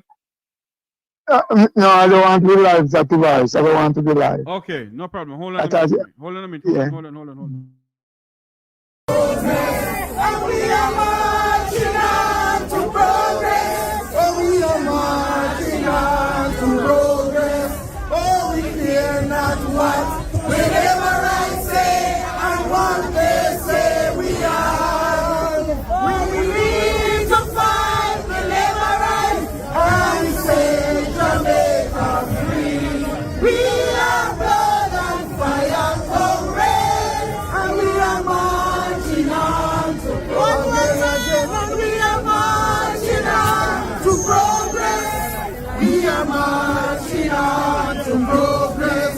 Oh, we care not what whenever I say and what they say we are. We need to fight deliverance and say Jamaica free. We are blood and fire from red. And we are marching on to progress. Oh, we are marching on to progress. Oh, we care not what whenever I say and what they say we are. We need to fight deliverance and say Jamaica free. We are blood and fire from red, and we are marching on to progress. And we are marching on to progress. We are marching on to progress. Oh, we care not what whenever I say and what they say we are. We need to fight deliverance and say Jamaica free. We are blood and fire from red. And we are marching on to progress. Oh, we are marching on to progress. Oh, we care not what whenever I say and what they say we are. We need to fight deliverance and say Jamaica free. We are blood and fire for red, and we are marching on to progress. And we are marching on to progress. We are marching on to progress. Oh, we care not what whenever I say and what they say we are. We need to fight deliverance and say Jamaica free.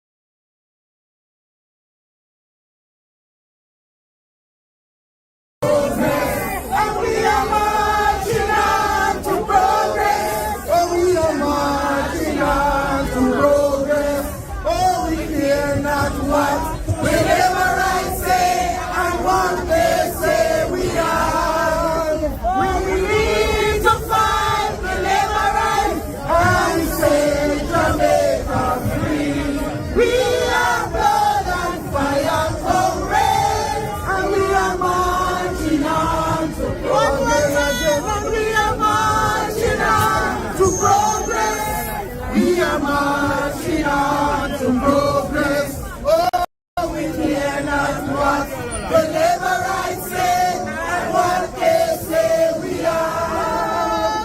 We need to fight the labor rights and set Jamaica free. We are blood and fire, comrades. The Prime Minister just needs to fly the gate. Call it Andrew, call it, and Iman will sound the trumpet. Whether you're Labour right, PNP, regular Jamaican who just want to vote for a change, you see the next election here will come up under no circumstances whatsoever can you vote in back the Jamaica Labour Party into government. And we are marching on to progress. Oh, we are marching on to progress. Oh, we fear not what the labor rights say and what they say we are. We need to fight the labor rights and set Jamaica free. We are blood and fire, comrades, and we are marching on to progress. And we are marching on to progress. We are marching on to progress. Oh, we fear not what the labor rights say and what they say we are. We need to fight the labor rights and set Jamaica free. We are blood and fire, comrades. The Prime Minister just needs to fly the gate. Call it Andrew, call it, and Iman will sound the trumpet. Whether you're Labour right, PNP, regular Jamaican who just want to vote for a change, you see the next election here will come up under no circumstances whatsoever can you vote in back the Jamaica Labour Party into government. And we are marching on to progress. Oh, we are marching on to progress.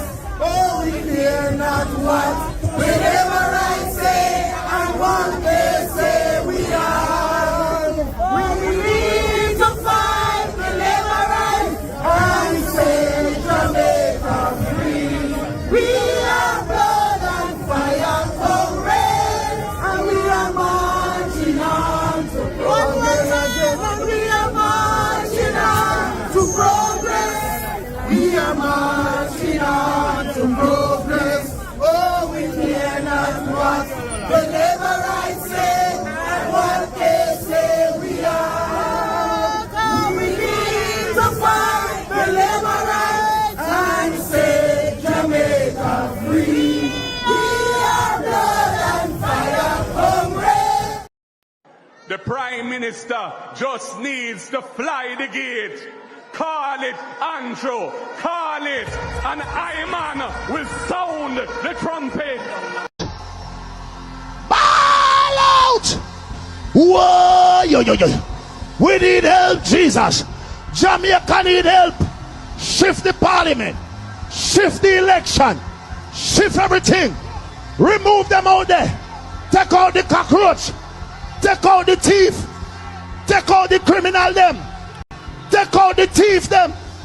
Take out the murderer them. Take out the gang leader them. Out of parliament. Take them out from Portland. Take them out. I hear Portland. Me I go to Portland. Why me I travel to Portland? Take out somebody, man or woman.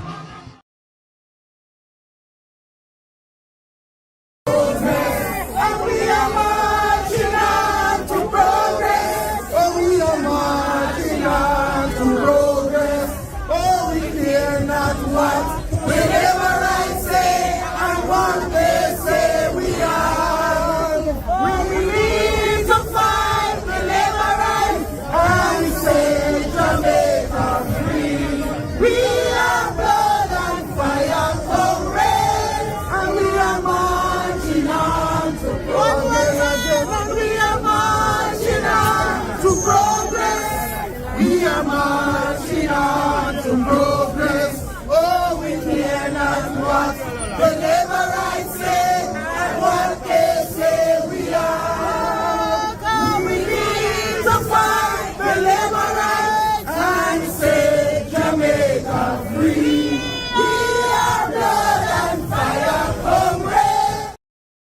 Stop corruption. This is a message to the Prime Minister. With great power comes great responsibility. Do remember that you are an employee of the Jamaican people. You are not a don or a god over the people. You must practice power with.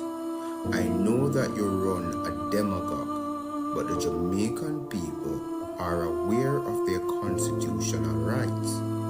The Charter of Fundamental Rights, Section 13, subsection 3, speaks about the right to peaceful protest.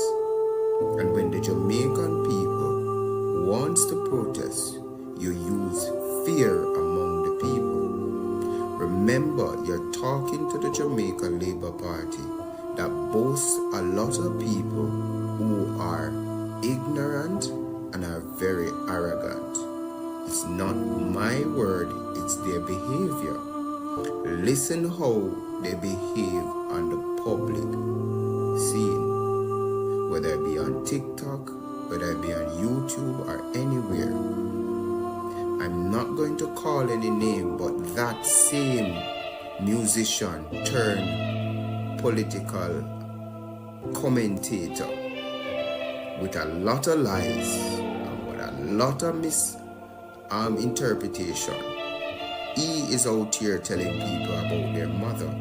So he is a representative of you and a representation of the Jamaica Labour Party. When you come out and you make such careless statements and careless utterances, this is clear inside of violence. And as a well-thinking, responsible leader, you should have known better. Or maybe you're not all which I just spoke about. But Jamaican people, look out for what is going on in your country, and you must hold our officials accountable.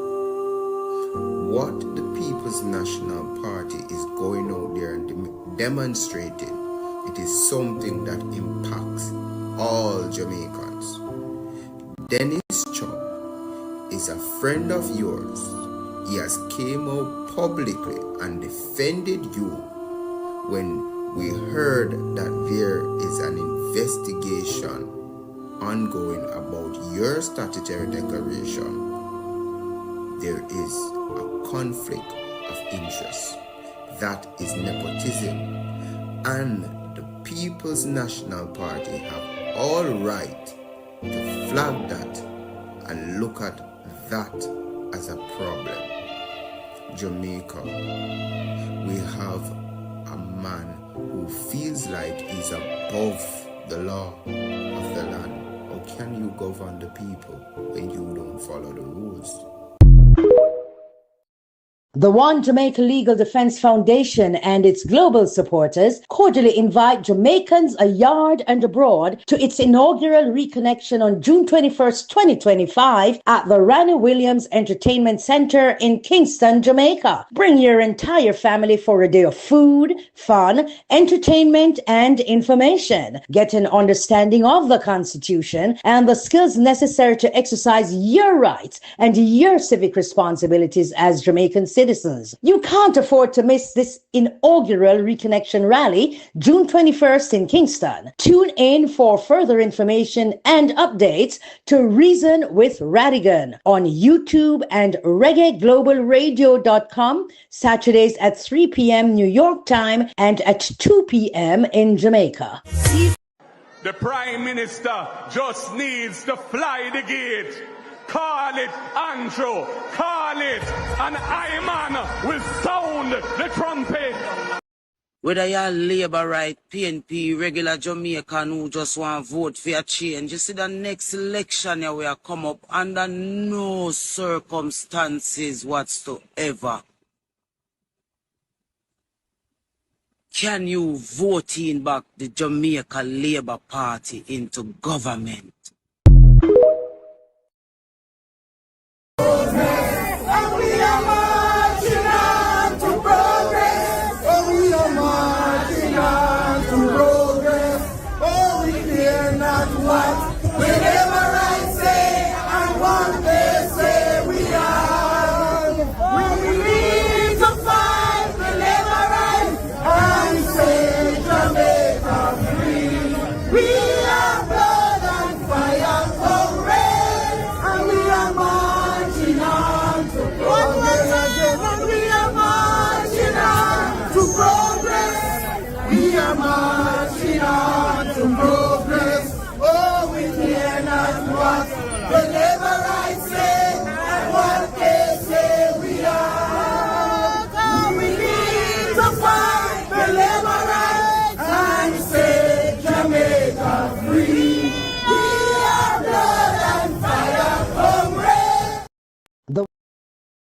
The One Jamaica Legal Defense Foundation and its global supporters cordially invite Jamaicans a yard and abroad to its inaugural reconnection on June 21st, 2025 at the Ranny Williams Entertainment Center in Kingston, Jamaica. Bring your entire family for a day of food, fun, entertainment, and information. Get an understanding of the Constitution and the skills necessary to exercise your rights and your civic responsibilities as Jamaican citizens.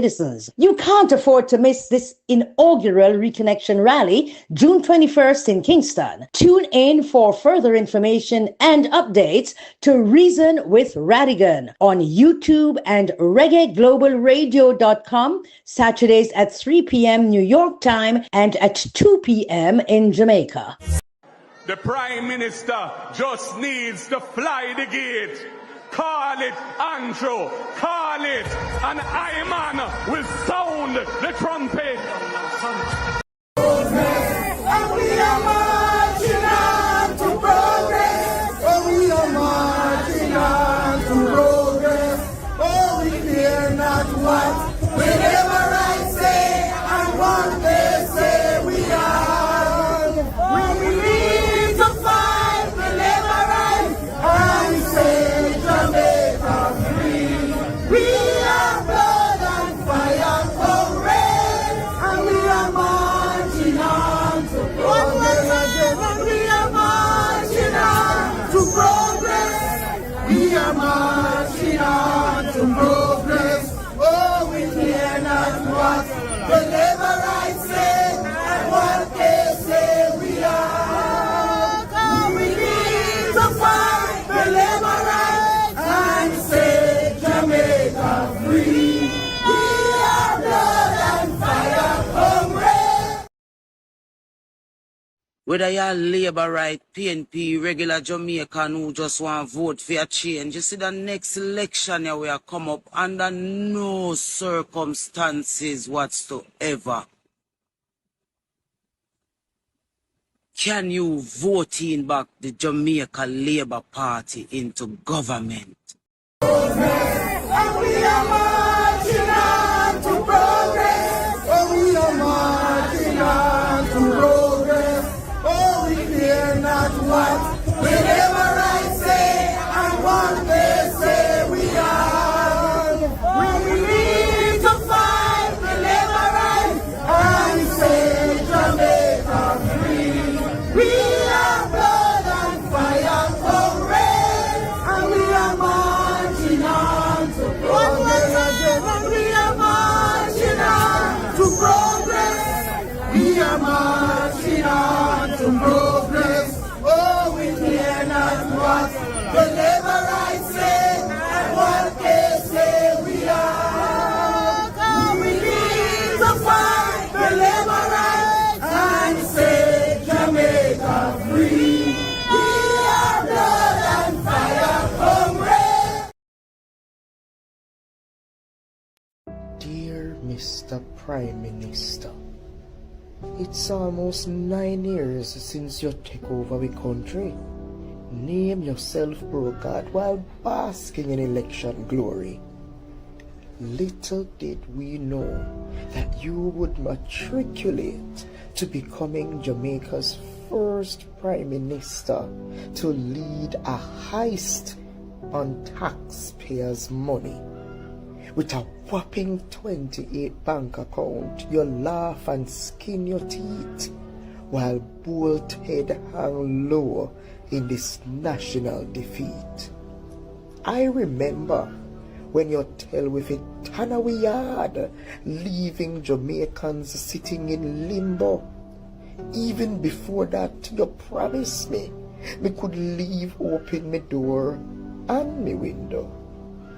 You take your wife turn Madam Bully of the Parliament, showing Jamaicans who is the real man, whether in or outside an agreement. You raise your pay to a higher standard, while teachers, doctors and nurses leave yard to go look work abroad. Mr. Prime Minister, me don't know if you see it. Maybe you're blind. 'Cause between me and you, Jamaica is singing a new song because it's about time. Time for a new direction. Time for a new leader. Time for a change. So take it from me, Mr. Prime Minister. Light a candle, sing a song key, and find your way back home. Yours cross, angry, miserable, a patriotic Jamaican. And we are marching on to progress. And we are marching on to progress. Oh, we are marching on to progress. Oh, we fear not what whenever I say and what they say we are. We need to find deliverance and say Jamaica free. We are blood and fire comrades, and we are marching on to progress. And we are marching on to progress. We are marching on to progress. Oh, we care not what the Leverites say and what they say we are. We need to fight the Leverites and say Jamaica free. We are blood and fire comrades.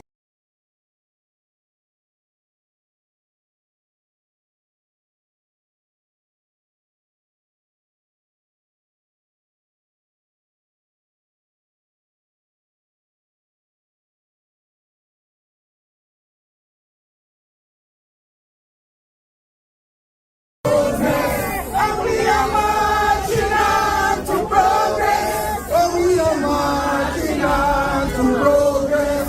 Oh, we fear not what whenever I say and what they say we are. We need to find deliverance and say Jamaica free. We are blood and fire comrades, and we are marching on to progress. And we are marching on to progress. We are marching on to progress. Oh, we care not what the Leverites say and what they say we are. We need to fight the Leverites and say Jamaica free. We are blood and fire comrades. And we are marching on to progress. Oh, we are marching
progress. Oh, we fear not what the labor rights say, and what they say we are. We need to fight the labor rights and set Jamaica free. We are blood and fire, comrades. Bowles' money was not lost, it was stolen. Plain as daylight. We must not prejudice the right of fair trial of any accused. But there are issues which, according to our constitutional entitlement of free speech, demand ventilation and not a muzzle. And we are marching on to progress. Oh, we are marching on to progress. Oh, we fear not what the labor rights say and what they say we are. We need to fight the labor rights and set Jamaica free. We are blood and fire, comrades, and we are marching on to progress. And we are marching on to progress. We are marching on to progress. Oh, we fear not what the labor rights say and what they say we are. We need to fight the labor rights and set Jamaica free. We are blood and fire, comrades. I do not believe that the Jamaica Labour Party is a party that is humanitarian. I don't think they think about the human factor. Do you think that the opposition has a chance in the next general election? The best chance the opposition ever know. I think that charisma is exactly. Andrew beat, but if you have a look at intelligence, Mark Golden is no disrespect to Brogan, and I hope nobody will take this as no. But if you look at basic understanding and basic conversation, like Andrew Holness, we say this something nicer. Mark Golden is more of the people than Andrew Holness. I think that Andrew Holness is very pretentious. You understand me? I think that he plays the part of the man of the people better. Underemployment is worse than unemployment, because if you're working less than what it costs you to live and go to work, that is underemployment. Remember, Randy used to tell say every meal come up. No, and I say go. But if you have to use 5 meal to get 1 muckle, it don't make no sense. You understand me? I say them conversation are not a political conversation. Them conversation are a life conversation.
We are blood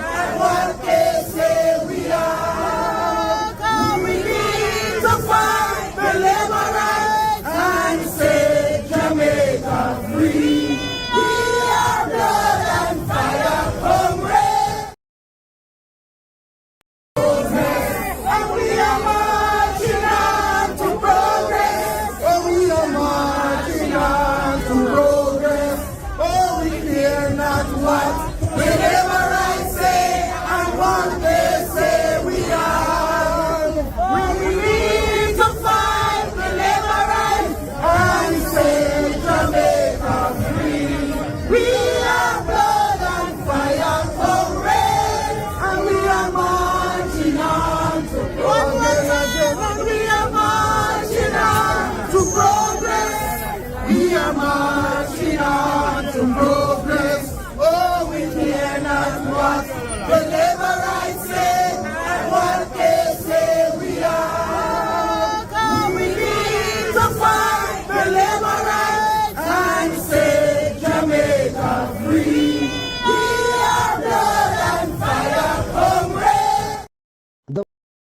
The One Jamaica Legal Defense Foundation and its global supporters cordially invite Jamaicans ayard and abroad to its inaugural reconnection on June 21st, 2025 at the Ranny Williams Entertainment Center in Kingston, Jamaica. Bring your entire family for a day of food, fun, entertainment, and information. Get an understanding of the Constitution and the skills necessary to exercise your rights and your civic responsibilities as Jamaican citizens.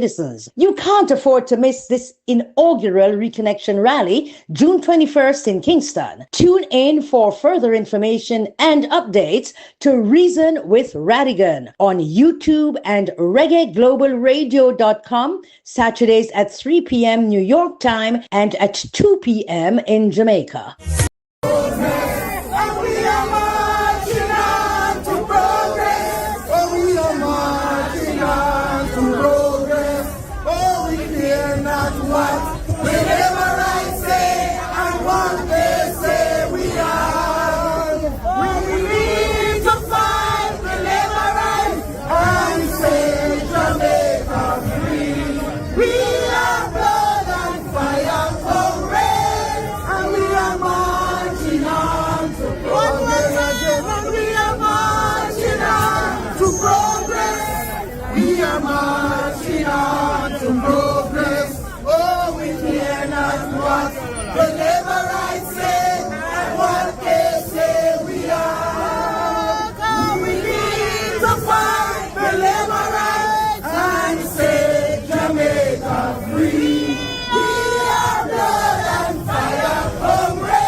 Unity strength.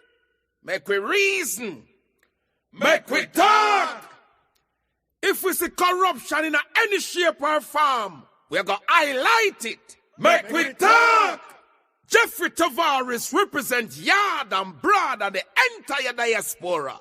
As long as it affects the life of our nation, uncover the truth. Make we reason. Make we talk. And we don't care about no vumva viva va. No upper echelon. Nobody is not above the law. As long as it not help Jamaica, make we talk.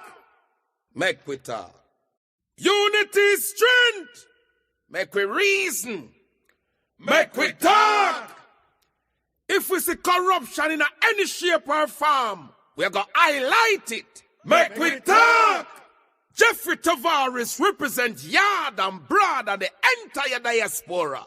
As long as it affects the life of our nation, uncover the truth. Make we reason. Make we talk. And we don't care about no vumva viva va. No upper echelon. Nobody is not above the law. As long as it not help Jamaica, make we talk. Make we talk. Unity is strength. Make we reason. Make we talk. If we see corruption in any shape or form, we're going to highlight it. Make we talk.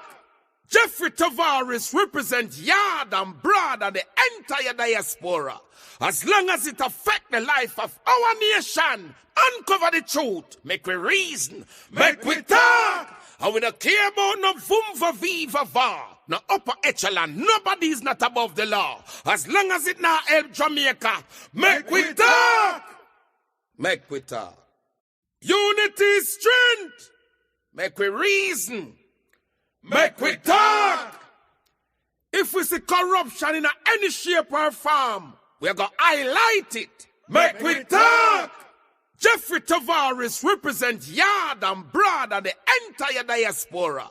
As long as it affect the life of our nation, uncover the truth, make we reason, make we talk. And we don't care about no vumva viva va, no upper echelon, nobody is not above the law. As long as it not help Jamaica, make we talk.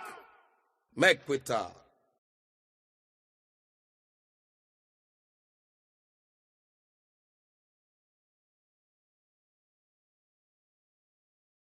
The One Jamaica Legal Defense Foundation and its global supporters cordially invite Jamaicans a yard and abroad to its inaugural reconnection on June 21st, 2025 at the Ranny Williams Entertainment Center in Kingston, Jamaica. Bring your entire family for a day of food, fun, entertainment, and information. Get an understanding of the Constitution and the skills necessary to exercise your rights and your civic responsibilities as Jamaican citizens. You can't afford to miss this inaugural reconnection rally, June 21st in Kingston. Tune in for further information and updates to Reason with Radigan on YouTube and reggaeglobalradio.com, Saturdays at 3 p.m. New York time and at 2 p.m. in Jamaica.